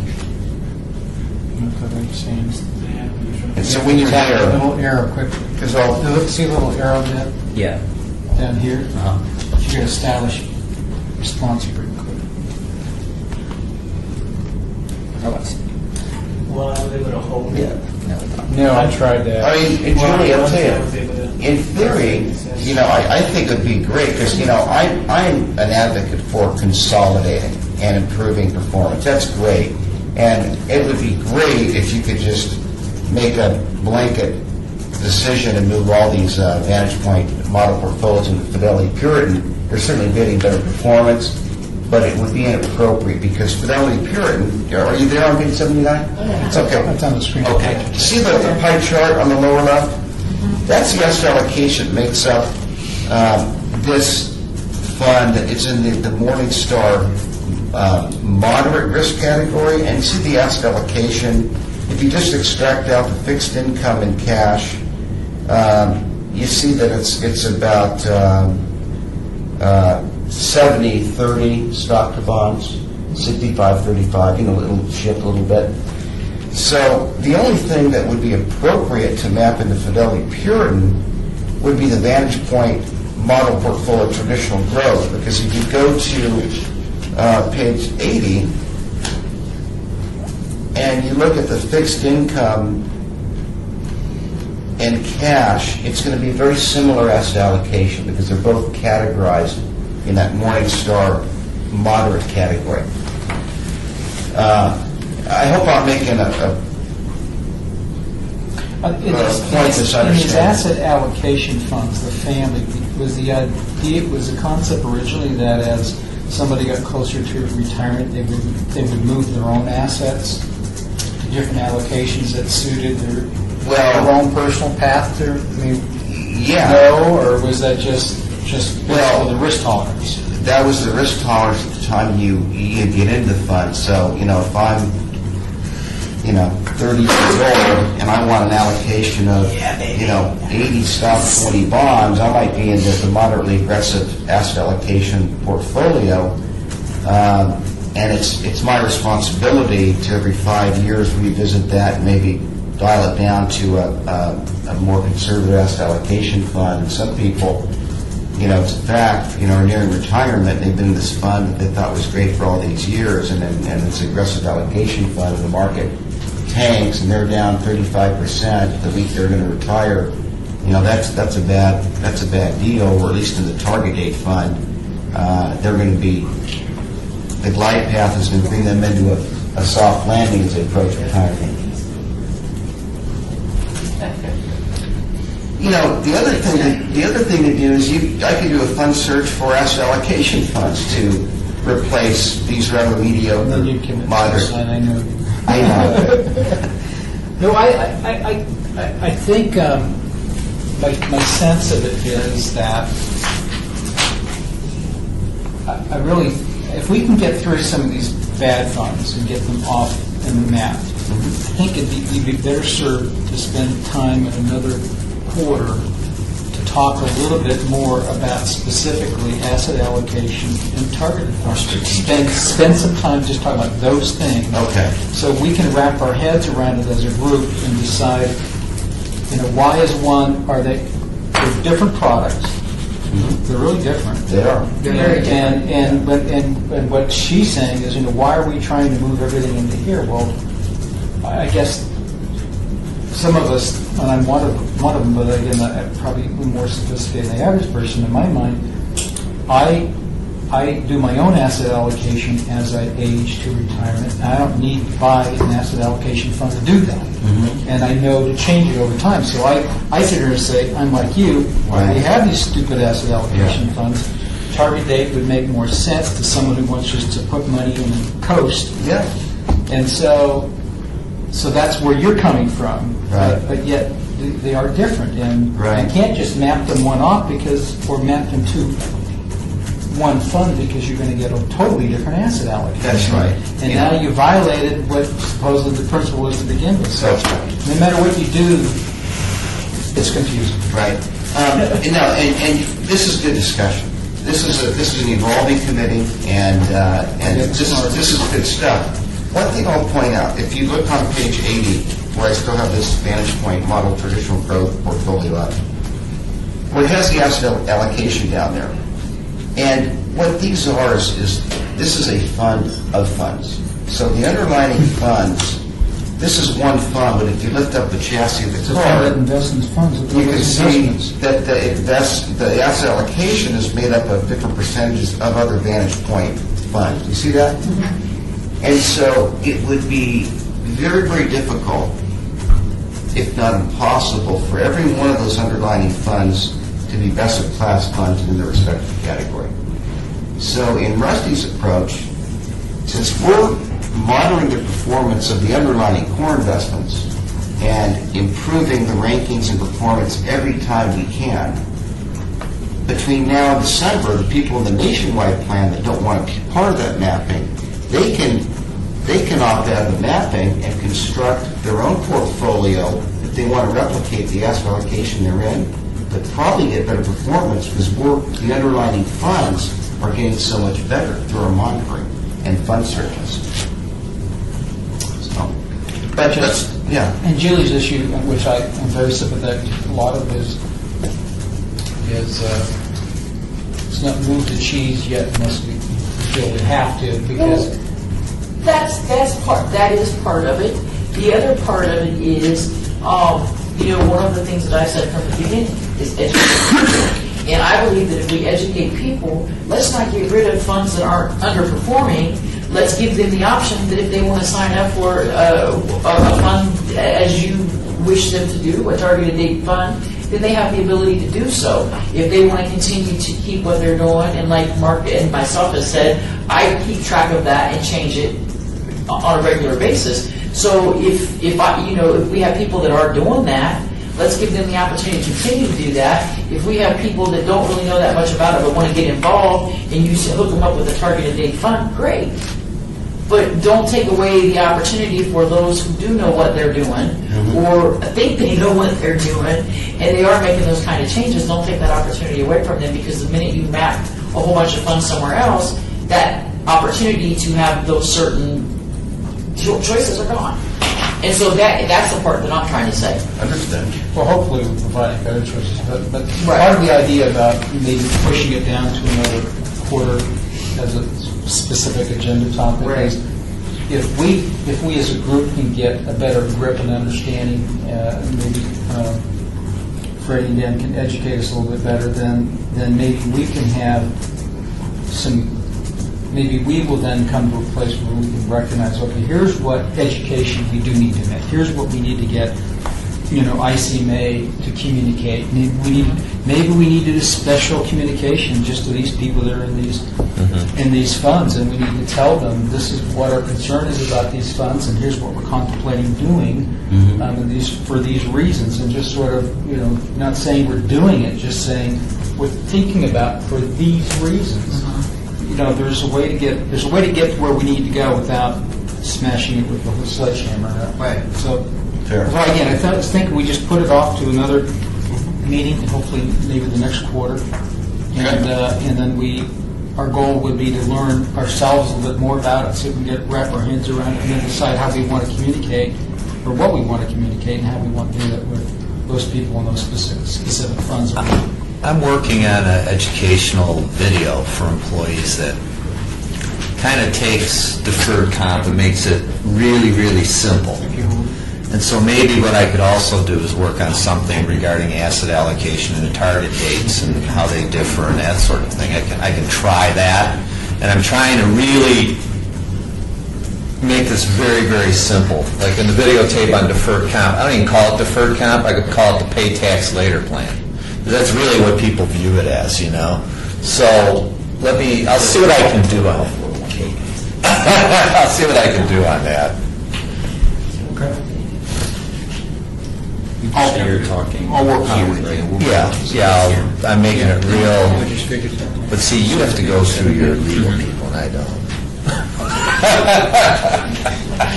You're wrong. I was just doing this.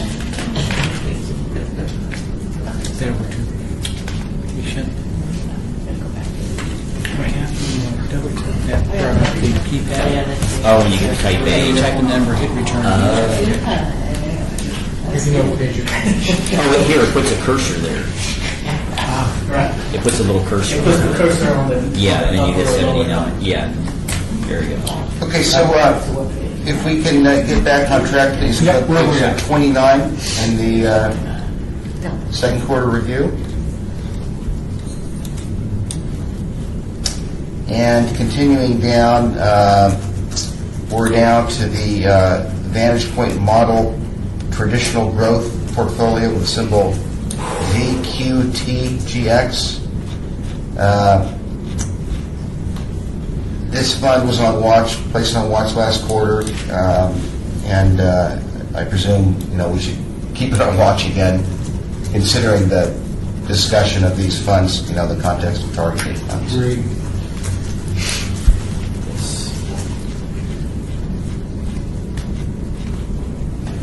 I would suggest it's probably the same for the next one, the long term. Okay, and that hasn't been on watch.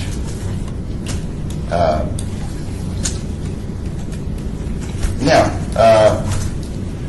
let's talk about the mapping, because in addition to these fund searches that were improving performance, last quarter the committee did approve certain funds to be mapped for consolidation purposes. Now, the mappings that I'm going to take you through were originally scheduled for September 19th, I believe. There was a lot of data, and Dan and I we wanted to double check our notes because we weren't, we went back, checked our notes, and concluded that the funds to map at the target date with an ICMA was never approved. It was discussed, was never approved, okay? And so while we're doing that, ICMA said, listen, by ERISA guidelines, ERISA, which governs, 401k corporate plans, mandates a 30-day notice to participants before you map or replace funds. At that point, we got inside that 30 days, and Sean Baker asked, since your plan isn't really governed by ERISA, would you like to, waive that 30-day requirement? And after talking to Dan, we concluded we don't want to violate that because, remember, we're trying to adhere to ERISA guidelines in Nevada, even though you're not specifically governed by ERISA. Nevada's adopted ERISA guidelines, so we thought the best to push that off and still stay compliant with the 30-day requirement. Now, part and parcel of that is that the fund maps, the fund mapping, the fund searches that you just approved, we can do it all at once and minimize the communication to participants and do it more efficient that way. So what has already been approved is under large value. We were mapping the Allianz NFJ dividend value to Invesco diversified dividend. So that's a consolidation that has been approved by the committee. And I'll keep going unless there's any questions. On page 30, in the large blend category, this is significant progress. What has already been approved is we're mapping the Vantage Point Broad Market Index T, the Vantage Point 500 Stock Index Fund, and we're mapping the Oppenheimer Main Street Fund into the Vantage Point Growth and Income Fund.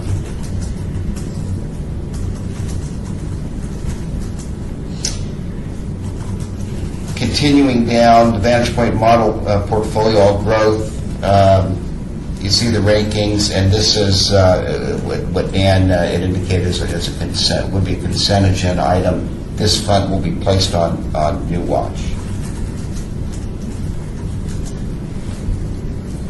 And so again, that's part of that model portfolio group, Julie. Okay. In the large growth category,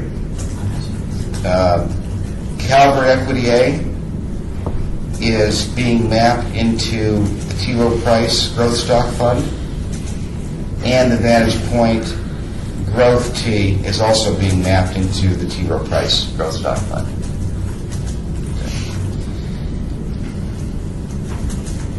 In the mid-value category, which has already been approved, the Goldman Sachs Mid-Cap Value is being mapped into the Vantage Point Select T.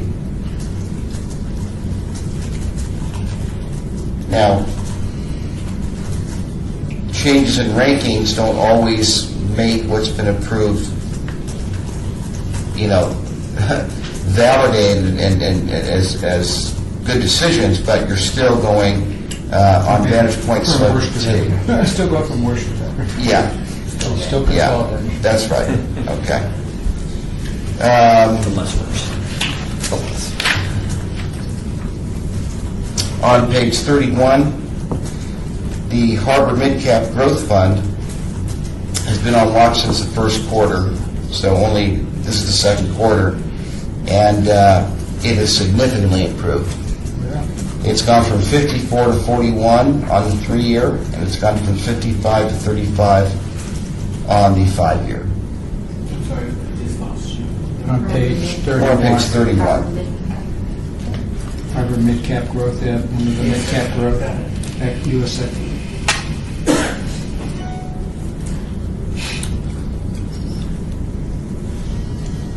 Any discussion whether to take this off watch? Well, a question on the report. So the Harbor mid-cap was on watch, That's correct. but it doesn't have a little watch symbol anymore because it no longer mathematically meets the criteria. That's right. The But software it's still on watch. Yes, And so we would have to make a motion based on all the policy we set last time. We'd have to make a motion to take it off of watch if that's what we want to do. Otherwise, That's it right. stays at watch. that's right. And what was that number again? That's why I said I lost you. What was that number last quarter? Last quarter, on the 3-year, it was 54th, improved to 41, and the 5-year, it was 55, improved to 35. So 10 and 20 point improvement. Had a real bad. Must have been the fourth year. Last.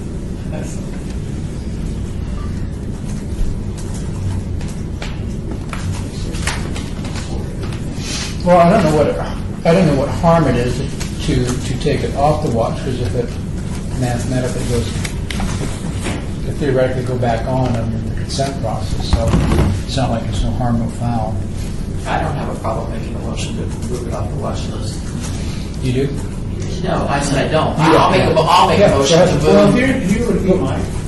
here would be my question though, is that I would want to lose sight of, how long was it on the watch list? It went on the watch list on what date? Last quarter, March Just last 31st, quarter? Okay, well yeah. then, in this particular case, yeah, I don't mind taking it off the watch list. If it had been on since 3 quarters, and all of a sudden it was off, then maybe I would. That's valid. Well, I guess, and I understand that, but my only point is it would automatically go back on if it met the criteria, and then your concern would be, would we forget that it was on the watch list before? Correct. And then if, for example, it was 3 quarters ago and it came off, and then the next quarter it was back on, I wouldn't want to lose that information, because at that point in time, I probably would say, we probably need to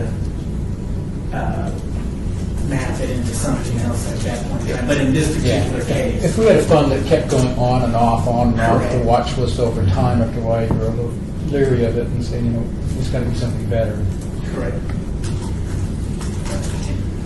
But I still would entertain a motion to take it off without seeing harm that something was on watch list for a quarter anyway. And I second. Makes sense. All right. All in favor, say aye. Aye. Aye. Opposed? None, motion carries, so we'll take the mid-cap growth admin off the watch list.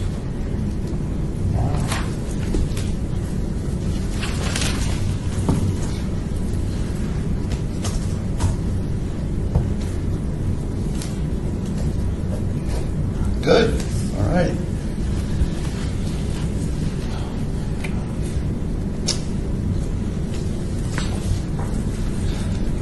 Okay,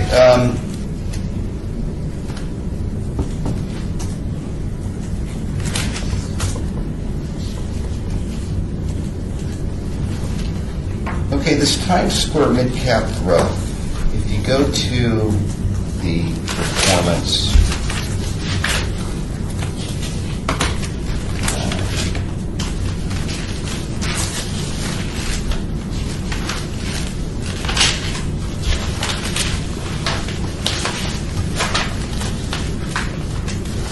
on page 43, the rankings are showing up there. And for 3 years, 13, and 5 years, 48.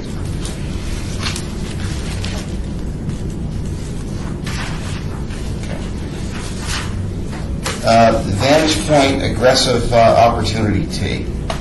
This has been on watch for several quarters. On the 3 year, is ranked 56. It improved to 49. On the 5 year, it was 51st and fell to 69.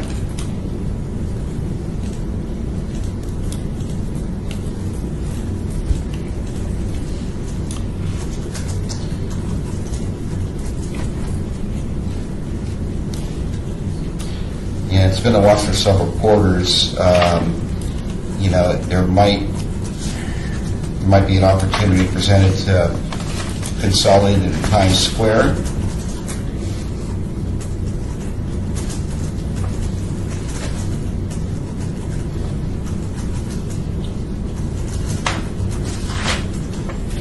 Open for discussion.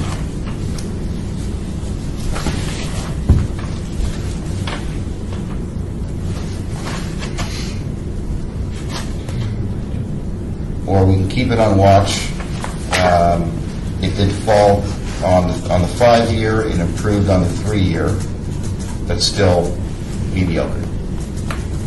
Great. Not great. No.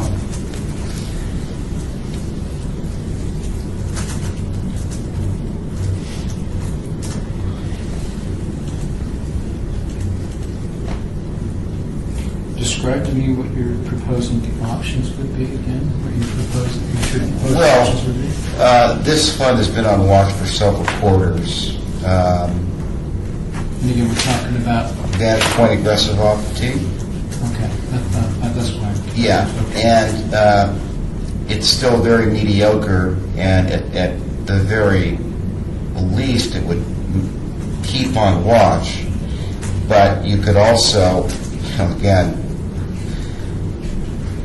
4 funds in the mid-cap growth category is absurd. And you could use some consolidation here. And you recommended the AMG Times Square? I apologize. Yes.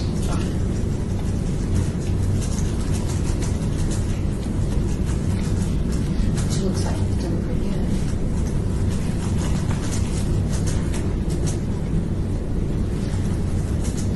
And then you go from, well, there's not 4 funds, there's 3 funds. Yeah, there's 3 funds.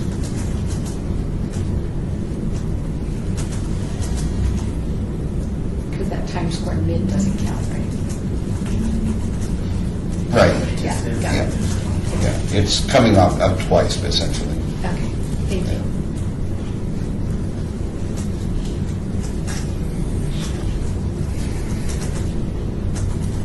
It looks like a good opportunity. Make a move? I think, obviously entertain a motion. That's what you want to do. I would move to move Vantage Point aggressive ops into the AMG Times Square mid-cap growth.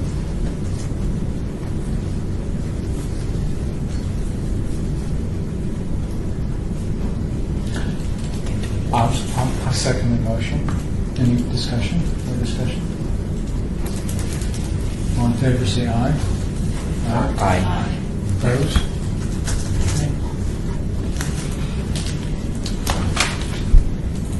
Never sure was a soft, questionable eye. Well, listen.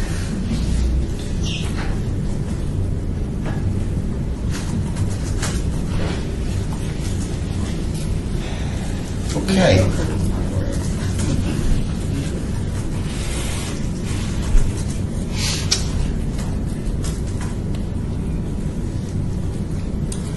And then continuing down in small blend, the committee approved mapping T. Rowe Price small cap value into Vantage Point Discovery T.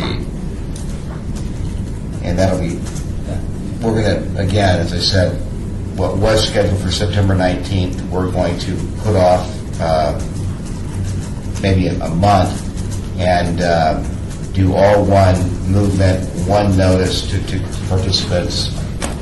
It's already been approved for mapping and the fund searches that are being approved today.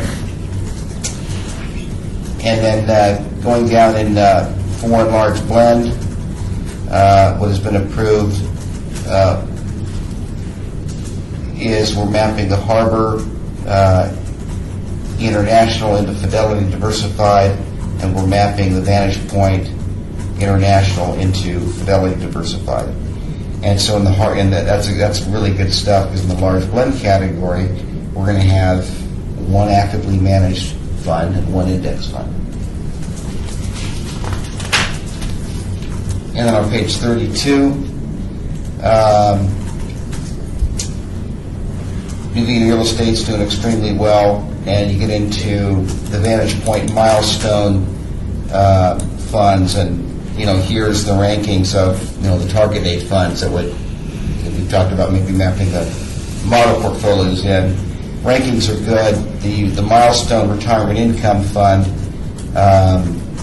has not been placed on watch.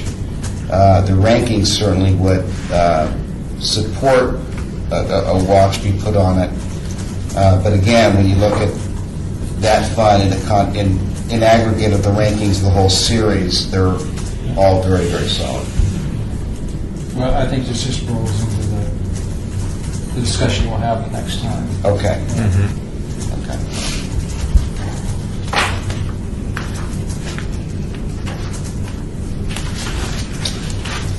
And that's ICMA.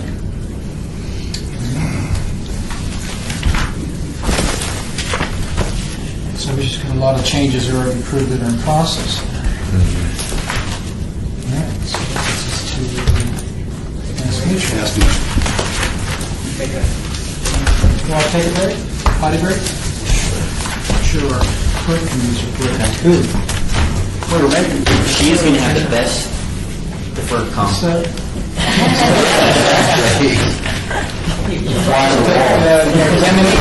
She's always right. She thinks she's taking. She's switching around. So Robert can take control or what?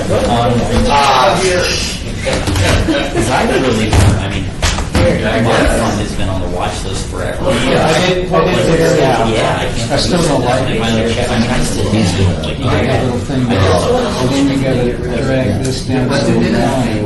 Years.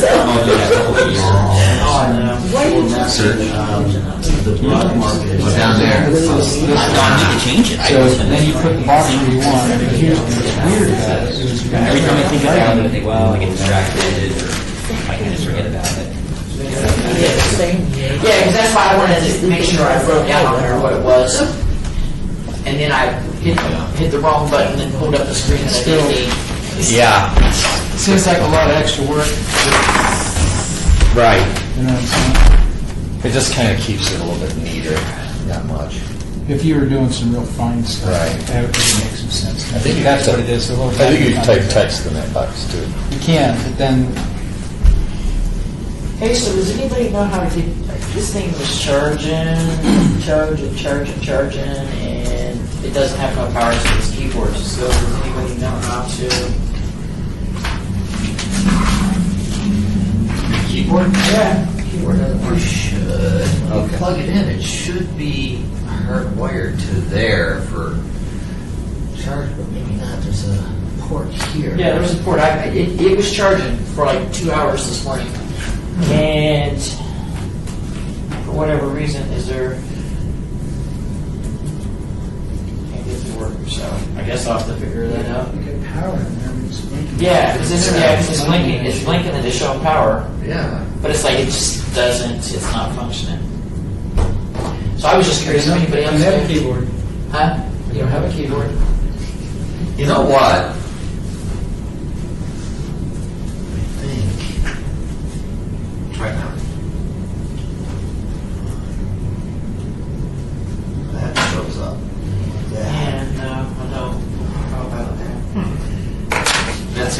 maybe that's what it is. Yeah, there might be some kind of- Yeah, I just wanted to make How sure. are ya? it was down. Broad market Okay. and 500. And we're mapping Oppenheimer, Manning, Okay. Lovely job. Good. Me too. Thank God every day come to work and I have a job. There you go. That one. Okay. What's worst jobs to have, what's worst places to work? into Yep. Vantage Point I growth. try to remind everybody of that all the time. They don't listen. And that one is going to this one down here. There's a fraction of all of us that just Here's want to our, complain. here's our benefits Anything else palooza on that page? Or- Yes. intro. Enlarged growth, Okay. we're mapping California Okay. into key road price growth stuff. And we're mapping HR Vantage films. Point growth T. Really? T road price. Oh man, the rhymes, It's untrue. I can't get mine. And then in bid value, we're mapping Goldman Sachs into Vantage Point. That must be something. You want to mute it? We're using a monster movie theme, sure. Anything else? I think that's the only page. I popped About something. 31. Yeah, oh no, I've got it all. I had popped something up on the screen and was trying to figure out how to get it off of there, and I'm like, okay, that didn't work out so well.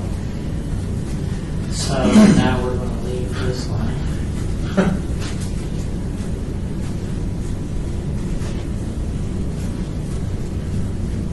Get ESPN on that thing? Yeah. A mental health bill. Mental notes, fail All report. right, so. Small mental notes. Mass mutual. Who's Eric?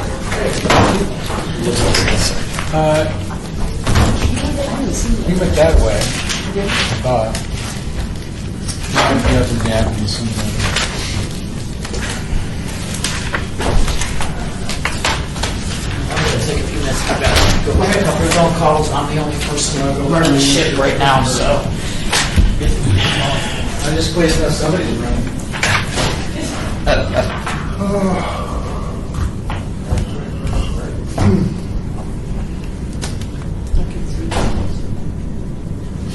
Is this for real, or is this supposed to be just a gimmick? No, it's for real. For real, a meeting called to order, okay. I think the clerk has that for, don't they carry, it's the traveling gavel? It is. He's on her trail. Yeah, traveling gavel. Okay, this one. So is this better than piles and piles of paper? It's getting used to it, but There's still a lot of paper, but Yeah, well, you know, Figure it as out. we, as we whittle this thing. yeah, there's be a lot of paper. yeah. But, Well, I like I do like the idea. I have, before PERS got onto that, what the heck's theirs is board books. So they use board books, which is kind of like this, but it's the same thing. All the documents are PDF, and I can make notes, and I can put stickies. It's not as nice as this one, but it meets with their voting system and all that. And I used to save the agendas and particularly presentations, doc training and actual reports in file cabinets because they love to give you paper. And since I went to board books, I can save it all here. It's all there. It's all archived. I don't need to keep it. That's, to me, the beauty of this is you can write notes and stuff and save it there. And it's there and you can always go back and get it. So I like that. yeah, well, you know, for the fund searches, the software, you can actually include the funds for consideration in an additional tab, but I don't think helping you on the tablet, toggling back and forth. So, but this is then, this is management from a printing. Yeah, and that's what I was doing, just printing the pages I wanted. Let's see, if I was writing on this, making notes on this, then I'd still have to You'd have to place the scan it. file it or Yeah, or scan it file or it. whatever. Doing it on here is kind of confusing. Very expensive. Are we going to begin or wait for Julie? Well, we don't clear, so She's recording. it's recording. recording as we speak, off the record.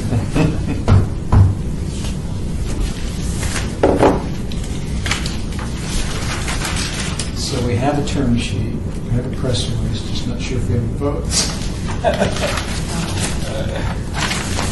And mass is going to be a breeze. There's 3 fund searches. There's no additional watch list funds. Just to update you, the letter for the fund mapping went out from Mass Mutual, and I sent an email to all the impacted employees Monday. So they'll be getting all that information. Talked to a couple employees already. They had no problem with it, especially after reading what I said, that, better return, lower fee. Better return. Yeah, that's always good. Is anyone low on their battery? See, I'm already down, I'm down to 52. Okay, wait a minute, but I have. Wrong. Nope. Wrong. That one. I'm Down to going. 3%, so I should. Yeah, I have. I have the old iPad.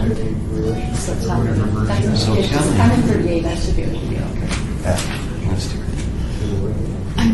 Like I said, I forgot to plug it in last night, and I had used it while I was. So we have to go quick.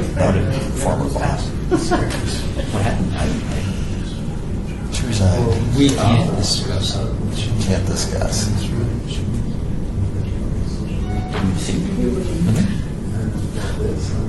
I just asked him.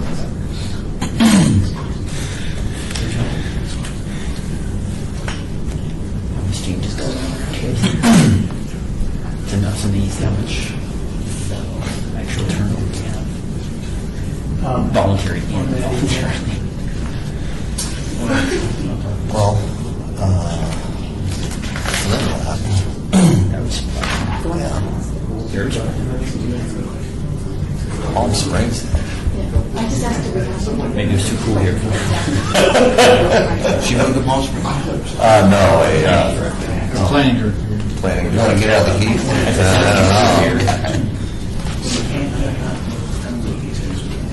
don't know. Mark, PERS has no reciprocity with any other jurisdiction, right? No. Some of the western states do, don't they? Not usually. I'm not even sure you would have. I mean, the only reciprocity you would have is if you had a defined contribution plan where you could transfer the assets. Defined benefit plan.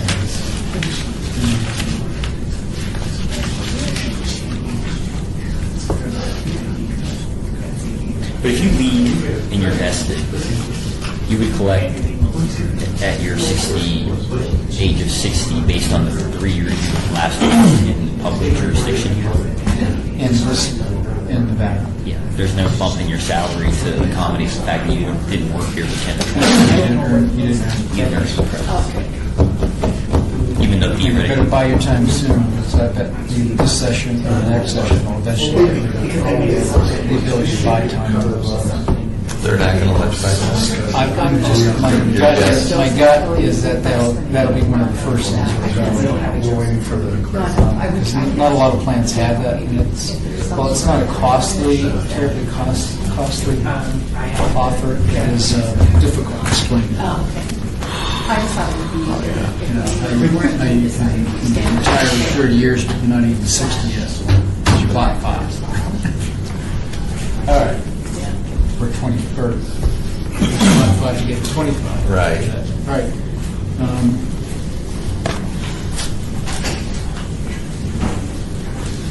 I don't know if we're ready to start. You're ready. You ready? No, this is just. We'll call it back to meeting We're not back to prepared order. for this. This is Recognize that. okay. So we're going to be. Julie is absent. Yeah. Excuse the absence, but she'll be back in here in a minute. We still have a quorum. Yeah, the book I handed out is just additional information from Mass Mutual. We're not going to review it today. We can't go through this? You can't. Not with us. So should we begin? Yes. Okay. So on page 8, here's the review of the watch list items.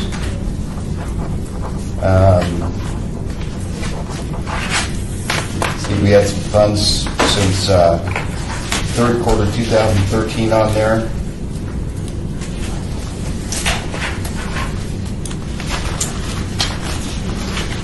You go to page 14.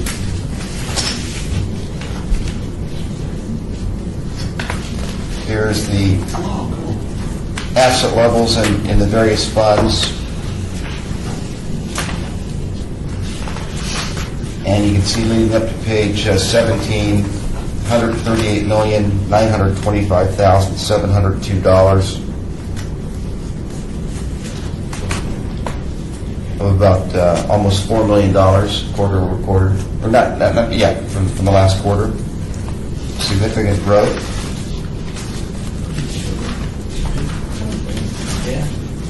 If you start on page 21. Let me to make a comment on that. Yes. 135 versus the 138. We've got a lot of retirees in the Mass Mutual Fund, so we get a lot of requests and they withdraw money. So the growth there as a percentage isn't the same as ICMA's. Yeah, this is 3%, ICMA was 4. Yeah, and because you've got the retirees taking out money. It's the bottom line there. Part of it. Interesting. Do most retirees take a distribution roll to an IRA, or do they leave it? They leave it.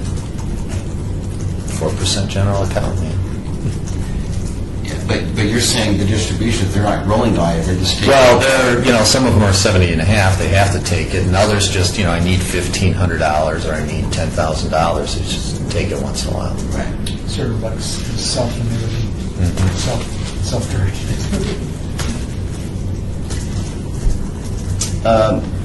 Okay, so on page 21, here's the scorecard detail. And Remember, when you retire at 60, you're just going to live for 20 years. You can't pass up those earnings just because you're retired. Correct. you're retired, but you're not dead. You're not dead. Still got some limited debt. That's right. Still need that earnings. I gotta spend. So on, starting with the MFS Government Securities Fund, Plenty, that's why. Can't wait. this fund has been on watch. Which book are we in now? Mass Mutual. Mass Mutual Which one? Performance. Okay, Yeah. I'm in the right place. Page 21. 21. So starting with the MFS Government Securities Fund, the fund's been on watch. Still ranked subpar, however, that has already been approved to be mapped into the Hartford Total Return Bond Fund. And that is happening September 19th. September 19th, yes. Yeah, as Dan indicated. Notice has been sent out. The train has left the station. No complaints. Not one. And just to review, here's a situation where, the government bond fund is being mapped into Hartford Total Return because the Total Return Fund does have government bonds in it, as well as corporate bonds. Continuing down,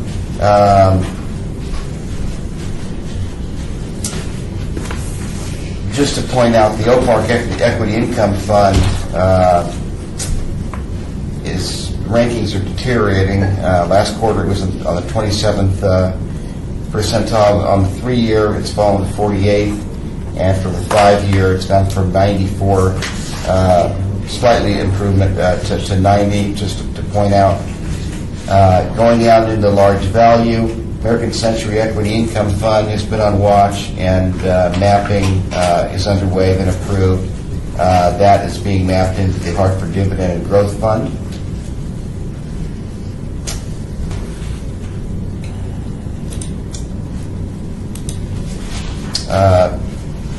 Just to note, Hartford Capital Appreciation Fund, last quarter ranked 70th, got better on the 3-year, 60th, but fell significantly on the 5-year, went from 12th to 45th. And the large growth, American Funds Growth and Income, in fact, that takes us to the first fund search. American Funds Growth and Income has not been on watch. The rankings on the 3-year last quarter were 36, it approved 26. On the 5-year, it fell from 60 to 63rd. if you turn the page to 22, the Invesco franchise has been on watch, and I was asked to do a fund search.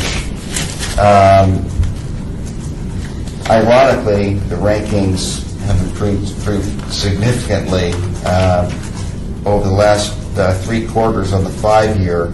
It's gone from 53 to 30 to 20. Janus 20 is still very, mediocre, subpar.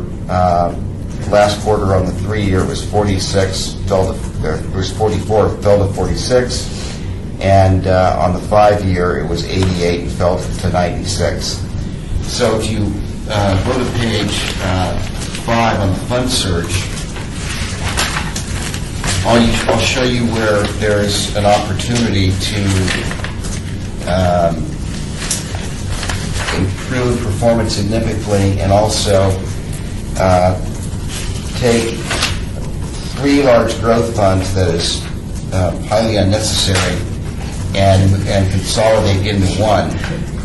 And so my fund search consists of Alger Appreciation Fund, American Funds AMCAP, American Funds, Mass Mutual Select Blue Chip, and Mass Mutual Select Growth Ops. And the most attractive looking fund is Mass Mutual Select Growth Ops. I've identified a great fund with very good performance, and as I said, 2 of the 3 large growth funds have been on watch. Vesco got markedly better. Janus 20 is still horrible, and American Funds Growth and Income is highly mediocre. So in the spirit of improved performance and consolidation, there's an opportunity to go from 3 to 1.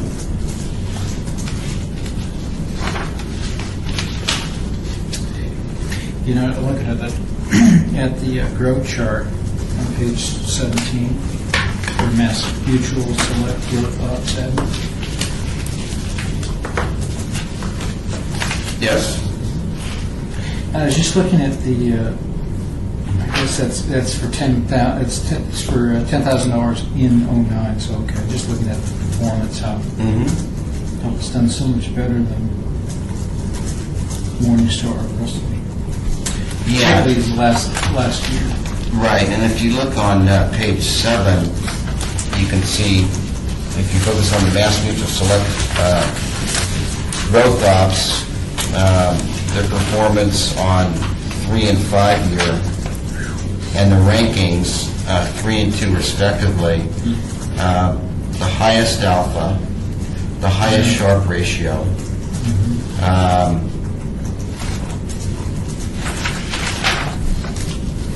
and then if you look on page 9, the fees,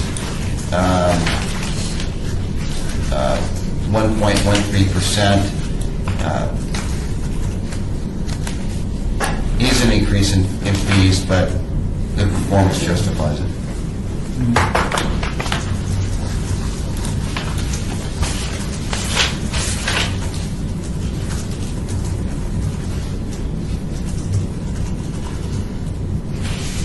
So we're looking for maybe a motion to.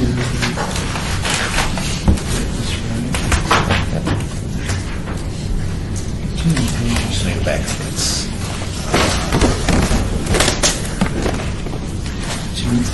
Motion, I don't know if there's any discussion, but we've got, gosh, we got what, 7 funds in here? Well, Oh, yeah, we have 3 funds, but we have, yeah, this was the search. yeah, this is the search. That's where Yeah. I'm confused. We got 3 funds in here. So if we were to, now the issue is none of these are on the watch list, but none of them are stellar performers. Well, Invesco, the Invesco franchise was on watch. It just happened Janus and to the Janus one was on Janus watch. 20 was on watch, yeah, The only one that wasn't was the American Fund Growth Funds. correct.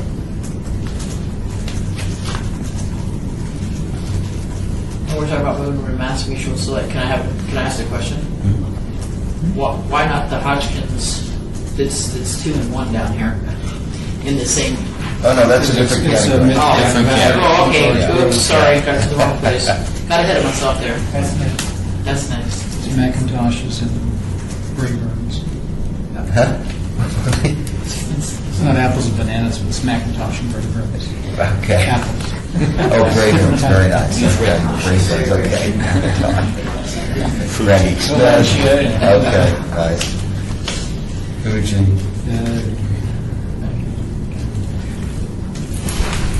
So did we say, I apologize, did we say American Fund Growth was not on watch? It hasn't been on watch. It has not. It has So this not. is the first time that it's popped up with one of them being above the 50 percentile. Right. Well, that's incorrect, Julie. Last quarter on the 5-year it was 60, so it fell to 63rd. Is there a reason that it didn't go? I wasn't here, so is there a reason that didn't go on the watch list at 60 last Well, time? yeah, so if you go back to our investment policy statement, Because of the 3-year. Okay. yeah, it's because of 3 years.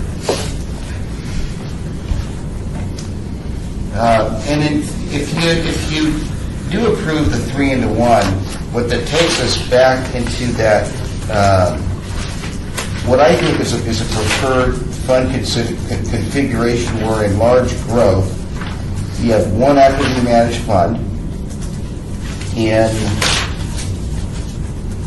large value, you're going to have one actively managed fund, since the approved mapping has already been done. And in large blend, you've got that one actively managed fund and one S&P 500 fund. Nice and tight.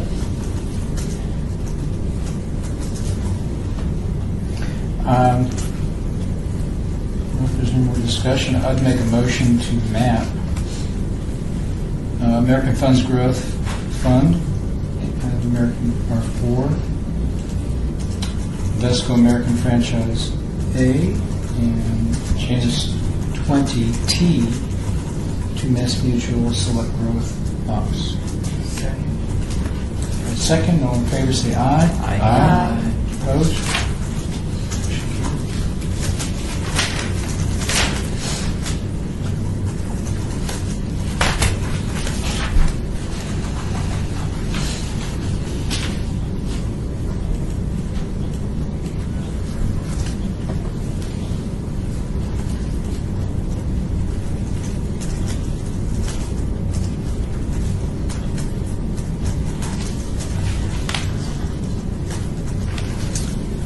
Okay. Continuing on page 20, in mid-value, Goldman Sachs mid-cap value has been on watch. And I was asked to do a fund search, and in this category, the Hotchkiss and Wiley is a pretty clear-cut choice. Rankings are fabulous. Performance, gosh, if you look at the on 3 and 5 year, the performance is 1, 3, and 5 is so much better. Does come with higher beta, but the performance justifies it. And I just want to be sure that when we're looking at these rankings, that is inclusive of the fees. Yes. No. Yes. Yeah. Yeah. And that's important to consider, and I remind people that part of this process Ed, is when we look to do fund searches, it's one thing to identify a good-looking fund, but it's another thing to then go to Mass Mutual and say, okay, we've identified ABC fund, we think it's attractive. Now tell us that the least expensive share class you can offer to City of Las Vegas to still meet your revenue requirement, Because the larger the higher the expense ratio, usually the more revenue sharing to Mass Mutual. So they have to make their required revenue. But a difference in share class, let's say a 30 basis point difference, can make a significant difference in the ranking with that extra 30 point drag on performance. So it's a very fair question, but something we always consider.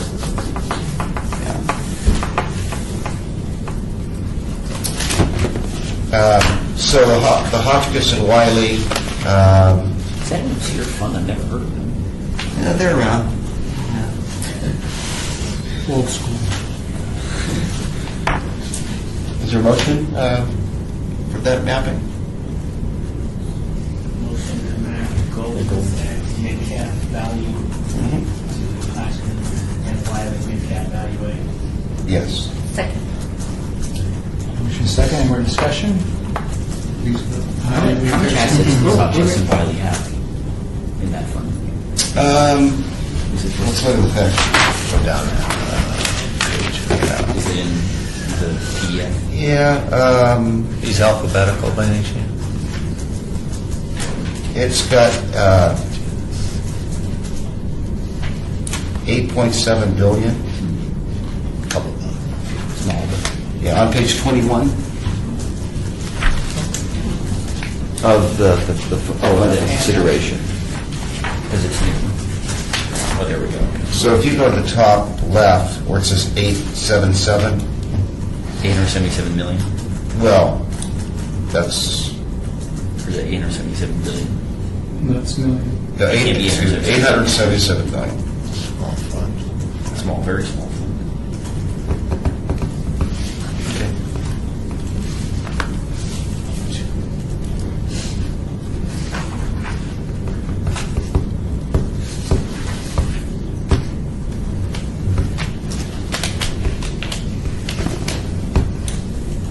Okay. It's just scary though, you look at that chart on page 21, and at every performance level, they have beat the Morningstar and the rest of them. Impressive.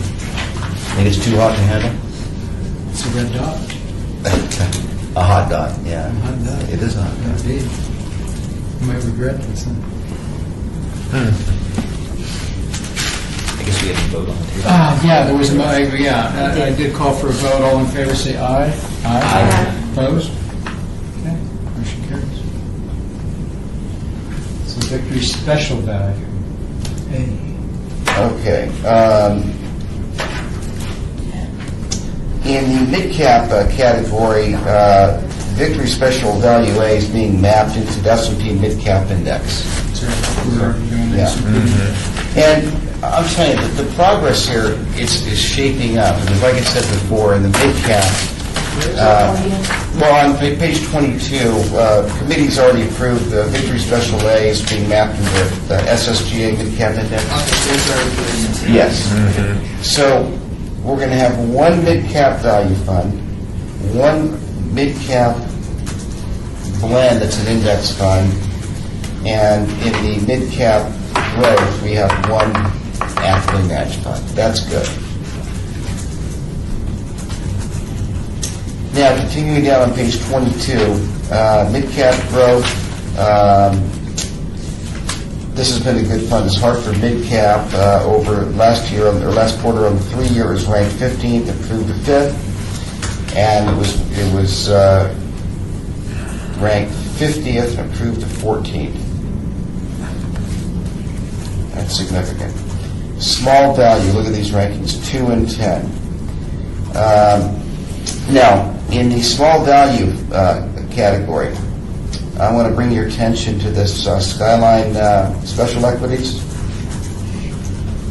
Last quarter, it was showing up in the as a small value fund, and Morningstar has apparently recategorized it as small blend.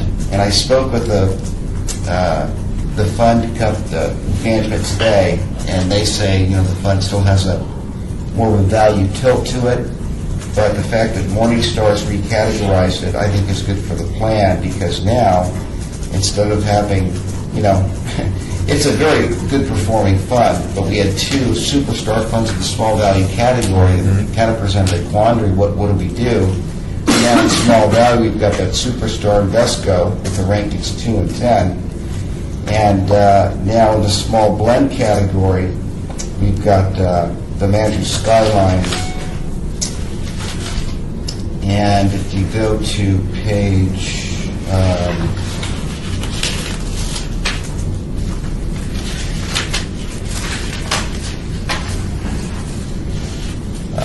34, the review book, it's ranked 2 on the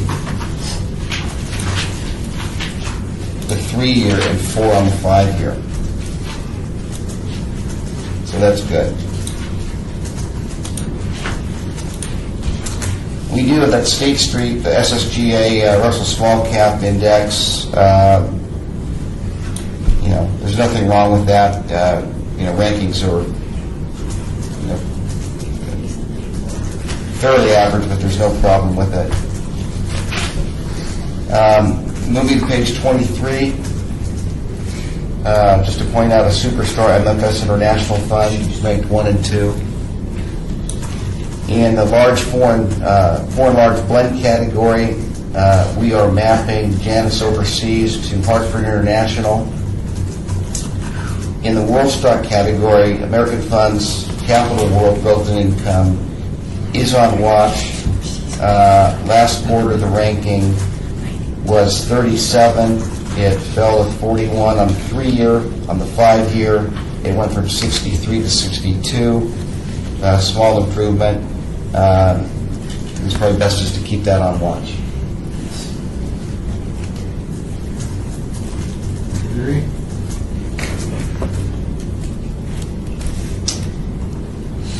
And then healthcare is doing fine, utilities is good.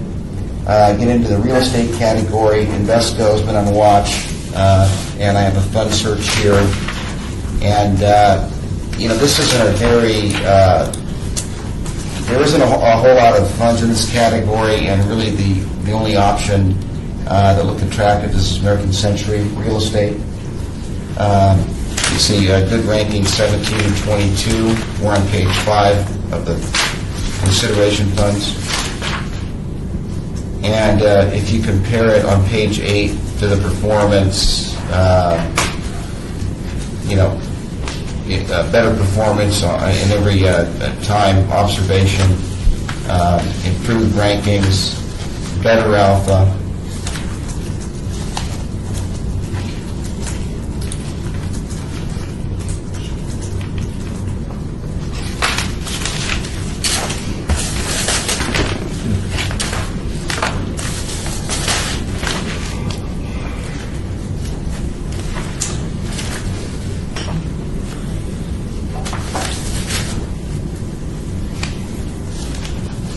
Motion for that, we didn't map that.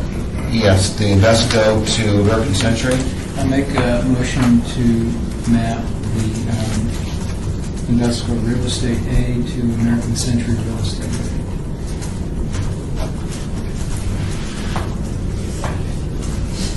Is there a second? Yeah. Second. Any discussion? All in favor say aye. Aye. Opposed? Carries.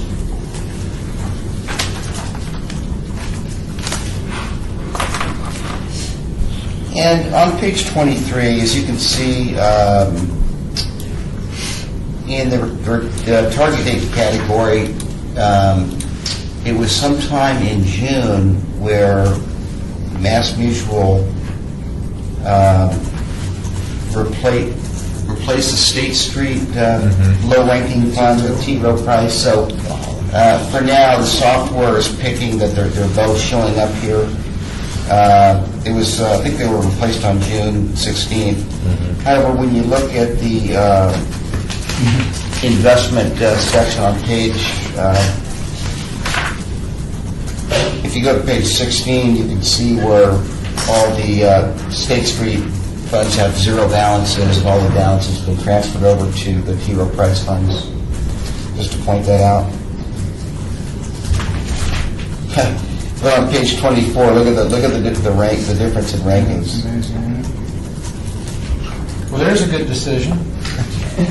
Yeah, but let's be clear: if the market were to correct, the rankings would be like an elevator going down. So, but it's good to start at number 1. You have a long way. Always going to start high. Right. Yeah, and the law of averages, you want the gains in the front end, not in the back. That's right.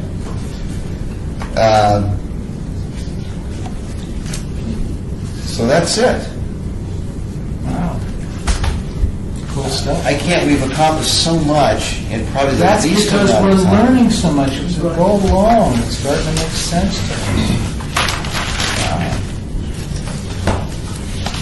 Dan, you want to talk about the newsletter? Yeah, a couple small items.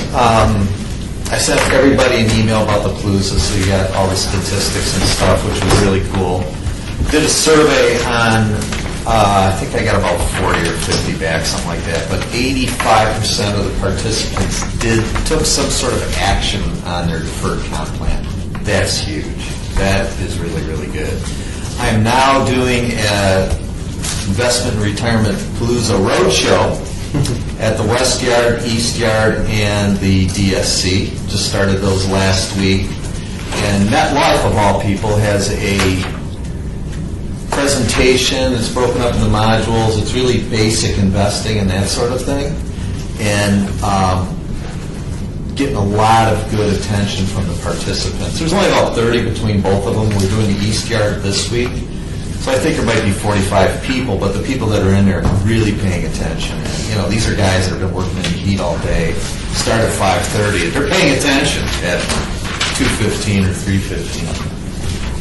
So that's going along really, really well. The Benefits Palooza will be coming up in October, and we're going to do a couple things on retirement planning, investing there as well. We've got conference sessions that are more general and broad for people, and then some workshops. One of them is going to be women in investing. I talked to people at the road shows, and the women are very, very interested. Couple other things, the retirement readiness reports. Mass Mutual is taking a look at some contract language we had. It's just kind of a strange thing that the company that's not going to charge us money referred to it in the agreement, so they're dealing with that. ICMA, I'm working on getting the census together for them so they can issue those documents out to their people, hopefully prior to the Benefits Palooza. Depends on how much we get going with that. The other thing that came up is there's 3 things that we can do automatically through Mass Mutual and ICMA. One of those is automatic rebalancing. So if an employee signs up for this, they can automatically rebalance. It'll automatically rebalance their account based on quarterly or annually or that sort of thing. Can you put thresholds in terms Yes. of, I don't want to rebalance, just to rebalance? Right. Yep, absolutely. You put in the thresholds for all this. The other thing is online contributions, where an employee could go in and online type in the contribution they want. They would then download a report to us, and we could input it into payroll. The other thing is, I have a question on this one. Can I ask a question about that?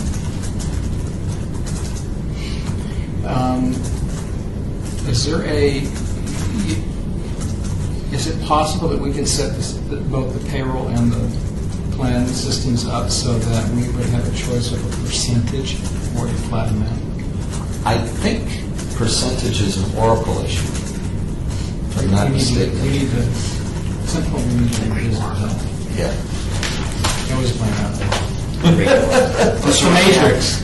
Yeah, I Participants will select the dollar amount, not a They have percentage. to select the dollar. Oracle can't accept percentage. If you put it flat, the problem is you have to remember to change your amount as your pay increases, otherwise you think you're basically your target. Okay.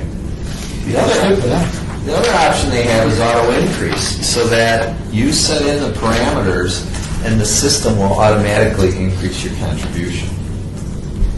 However, I'm not sure, I'd have to check with our legal folks to see if we do need the signed forms for the contributions, even with the auto increase because of payroll deductions and that sort of thing. It's a big question mark for me. I don't know.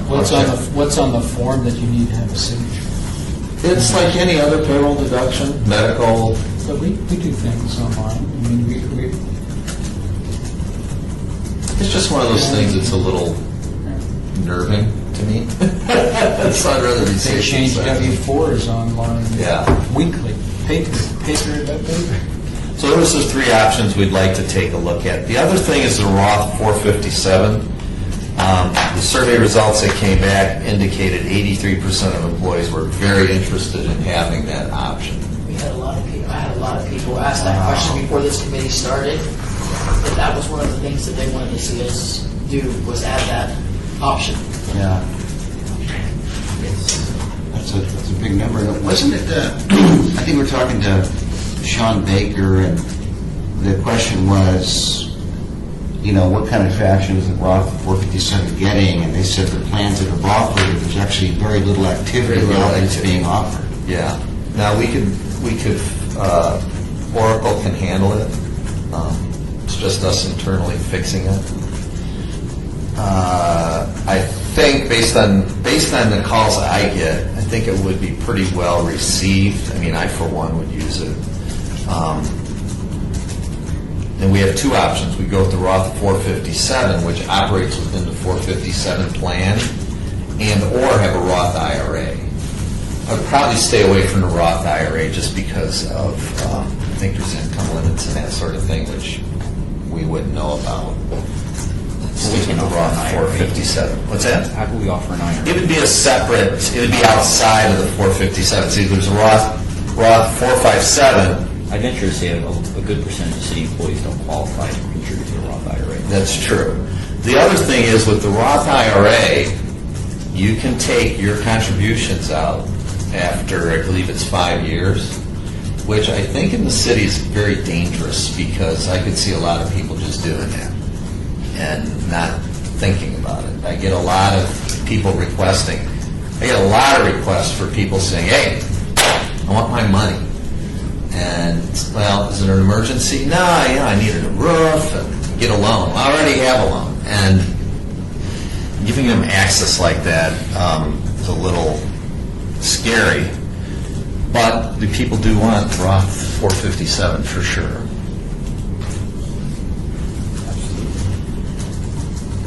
So you want to do a motion on that, or? And the thought is that if you'd offer it across all three providers. Oh, absolutely. Who pays for that software upgrade that you talked about having to do? It's internal, so IT would work on it. There's no, because I asked them, I said, do we have to hire a consultant for that? They said, no, it's just our time. Okay, good. They can use that. Yeah, if it was consultant, I don't think I would do it. It's just an after-tax deduction, right? Yeah. But there's an education process that to go with that as well. Yeah. Now, we would have the option of doing a portion of it as the Roth option versus the regular option. Yeah, you can as an individual. Let's say you're putting in $10,000 a year. You can say I want $5,000 in the Roth, $5,000 in the deferred 457, or you put it all in.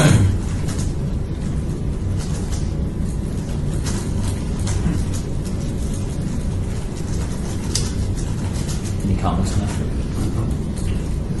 Well, 457? On the Roth option? Oh, they're right. Well, if there's a request for it, 83%, I mean, that's, I don't see. Out of 50 people or so. I mean, it is high, but It's high for them to respond. One of the issues that I had, the results were very good, but the response percentage of the people that attended was like in the low 20s. So when you get 80% of a 20%, I don't know that the other 80% would be as high wanting, I don't know. could be the Rothers wanting to get One input. thing, no, but one thing I'd like to say to that with regards to people not answering that survey that you sent out. If you paid attention to, especially on the day that I attended, now I can't speak for the other days, but the day I was there, the majority of the people in the audience were those who worked out in the field who absolutely do not have access to the computer to be able to answer it. Because a lot of those people, their supervisors are still doing their time cards. Yeah. And, no, seriously. So I mean, I know the day that I was there was a substantial amount of people that worked out in the field. Well, the list I sent to was only the people that registered in Oracle. Okay. So a lot of those lot of those guys don't register in Oracle as well. So you raise a good point. Right. It's just, I wanted to get something out there to get some sort of feedback, you know. So I know that was one of the major things that I got from our membership was to add the Roth. So what would the motion be? This is the Roth 457? To create Roth. To add the Roth 457 option. However, let's caveat that with, if there's a cost to the city, I'd have to come back to you guys. Well, that's what I'm asking. Is the motion to explore or is the motion to do it? I think we had a Do it. motion to explore. I mean, I don't know what the cost couldn't be substantial. I mean, it's just another payroll deduction it's taxable, so it's Is not. there any downside, just a stupid question, is there any downside to the plan sponsors? I mean, the plan administrators that we have, is there any downside to them? Is there any downside to the current members that are participating in the plans? No, there's no additional cost. The plan There's not a good administrators. reason. The only reason not to do it would be the cost, as long as we limit it to the Roth 457. And we're sure there's no payroll issues. No, they have to work on Oracle. There would be another deduction. I mean, there wouldn't be an issue, there'd just be another deduction category. There'd be a So we could make another category. For a handful of It's- people. Yeah, I would say Roth 457. Yeah, it's taxable. Yeah, but then we get that verified with payroll before we put it out there. Oh, yeah, better. You're safe in No, it's not being put out. They're unlimited, are they not? I think so. It I seems think- like we keep adding them. It's not being put out until IT and payroll Yeah. tell me we can flip the switch and go, then I'll announce it. Okay, well, that's what I was saying, Yeah. as far as research, before we say go, I think. The IT told me they can do it in Oracle. Just take some time.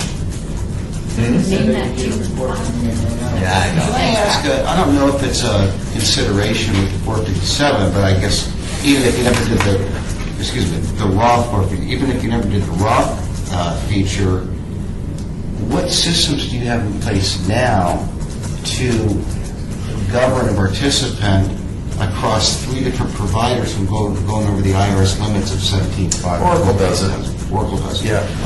They're able to, I can be in all, This is how we, yeah. Program it. Yeah, I can be in all 3 plans and it's going to see.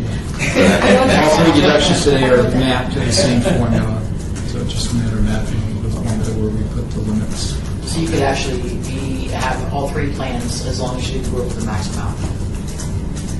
If you had the availability, if you had the availability to be in all 3.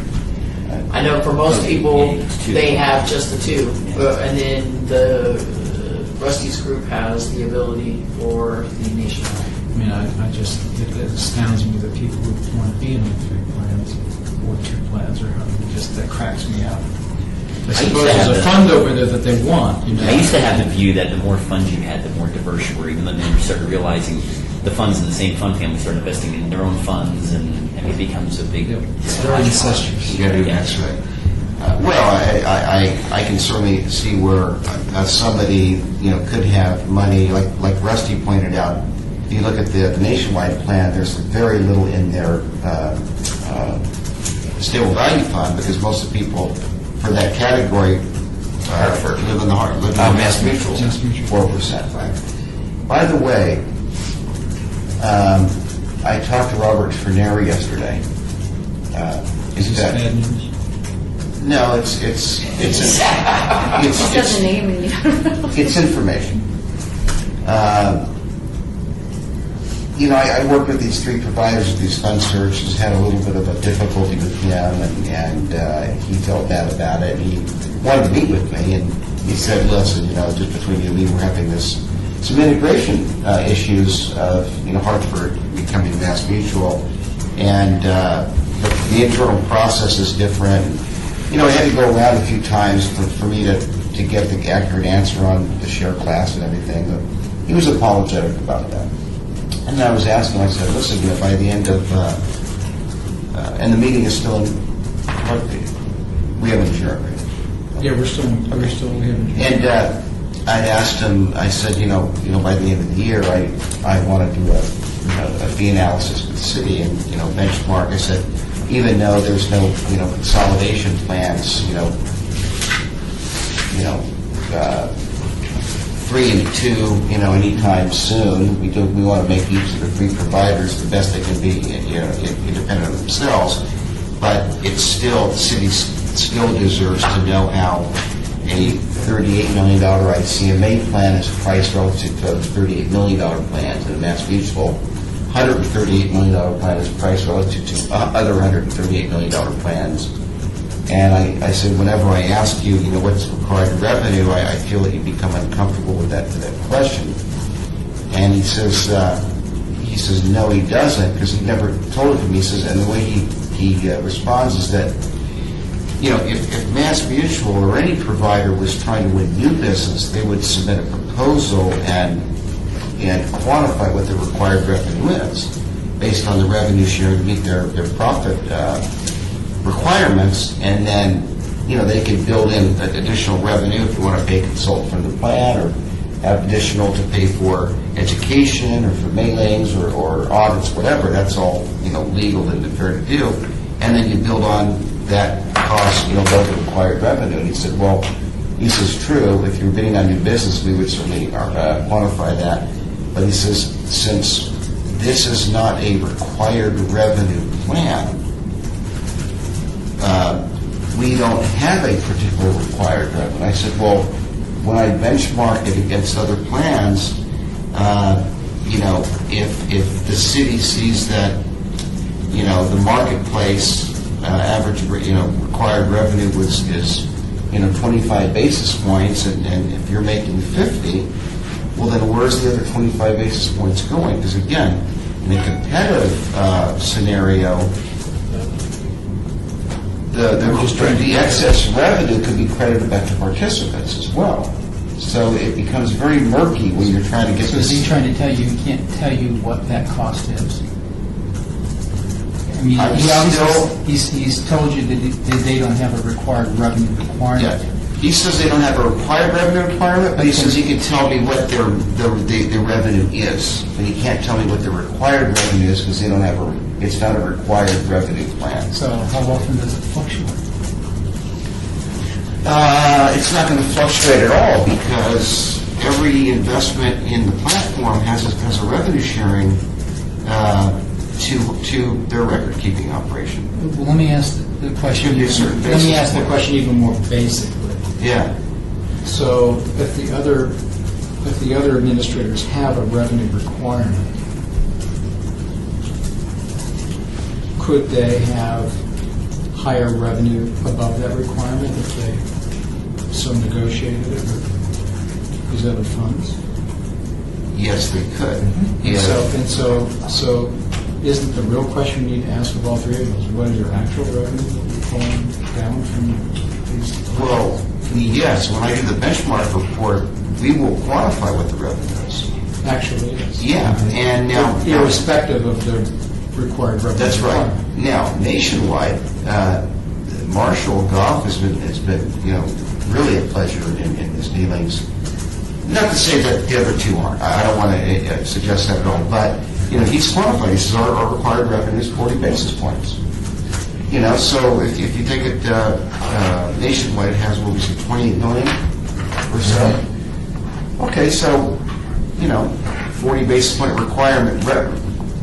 So when you go upstream and at scale, the 138 million that Mass Mutual is, you have to, if they were bidding on a plan in a competitive situation, you'd have to think that the required revenue is a fraction of that 40 basis points.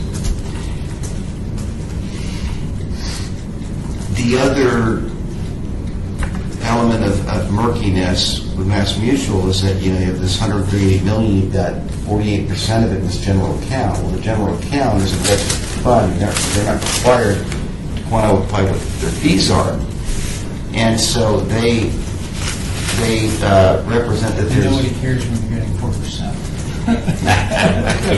Yeah, well, the thing is, so they're not required to quantify what that is, but, the general account is, in life insurance holders, insurance holders, they pay premiums in. When somebody dies, the general account pays out a claim, and in the middle they invest the money. And there's certainly a cost to running a portfolio. So we know that they're paying out 4%, which, whatever they're making, that the difference is the cost. So if I was going to do a benchmark report on that 138 million, the two ways to go is to basically extract out the whatever's in the general account and benchmark the remainder against a sizable plan, or just come to some best guess of what other stable value funds costs are on a portfolio that big, and assign a cost to it. But in the fourth quarter, that's what I propose to do.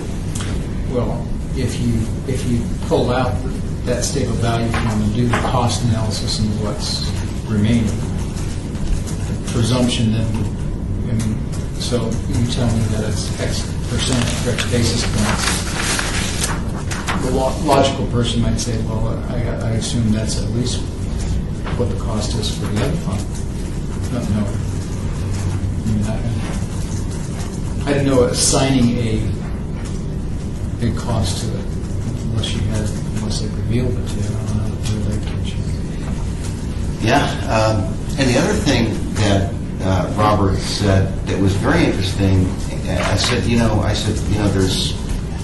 it's known that, in the county where they had to, compete to retain their business, that they did it, and now that was a competitive situation, and the general account, I think it's at 3%, and has a declining scale in subsequent years. And I said, now, you've represented that the 4% rate would stay at 4% indefinitely. And he says, for the city of Las Vegas, the floor is 4%. The floor is 4%, but it doesn't mean they couldn't change it if things in the plan changed. If you wanted to move half the money out to another provider, or everybody decided to take their money out of half the people last week should go down to CMA. The current pro forma, the 4% is the floor, but it doesn't mean it can't change if parts of the plan change. Somewhere down the road, I still would like our board somewhere down the road, not any time soon, not the next meeting, certainly. We probably ought to talk about what these funds really are, and we just need to have an education on it. Because the problem that I've always had with them is they're commingled with their own assets. So it's essentially backed by the credit rating of the insurance company. So it's only as good as Mass Mutual's credit rating is, theoretically. And when people think insurance companies never have financial trouble, and we learned in this last exercise a year and a half ago that Hartford almost went bankrupt right at the front end of the Great Recession, and none of us were paying attention to it. And if it were not for the bailout they got from the TARP money from the feds, probably would have gone bankrupt. There's a good chance that members would have lost assets. And no one ever says a word about that. We all pretend like it's no big deal, but it worries me. And I don't know what to do about it because it's so much damn money there, but I don't think people understand what they've got. And then how do you get, if our fixed income funds are generating closer to 3%, stable value funds are generating that in a marketplace, and they're generating 4%. When you go look at their assets, they're generating 4% because they're taking on more risk. They're not stable, but they're guaranteeing it. That's great. They're guaranteeing it on their credit, and they're still commingled commingled assets. It's still, somewhere down the road, it seems to me, we need to, maybe even nice to bring somebody else to talk about it along with you, just to talk theoretically. What is this? What is the risk? And what's the trend? Are people, are plans still promoting these sort of, these sort of commingled asset accounts, these general accounts, or are they moving away from them? And Yeah. we just need to talk about it a little bit, because the problem is when there's so much money there, none of us want to move it. That's when I got my head cut off last time. So no one wants to move it, but that doesn't mean we don't still have a fiduciary responsibility to make sure it's okay. And it strikes me as odd that over at the county, rates are dropping, and ours is guaranteed at 4. And I just, that's wonderful, but I just don't believe that's going to be for everything. I think there's risk with it. I just don't know what to do with it. It just makes me uncomfortable. I don't know what the right answer is. But I think somewhere down the road we need to talk about that, just like we talked about these other things. We need to spend a little more time, maybe in a presentation, to kind of walk through some of that stuff. So you want to do a motion on the Roth? I think John is ready to make a motion. Yeah, I would, I don't know if we can, when you talk about there being an expenditure associated, I mean, somebody... Be very slight. Okay, so I would make a motion to just implement it, effective January 1, 2015. Across all three plans. Across, yeah. Across all three plans.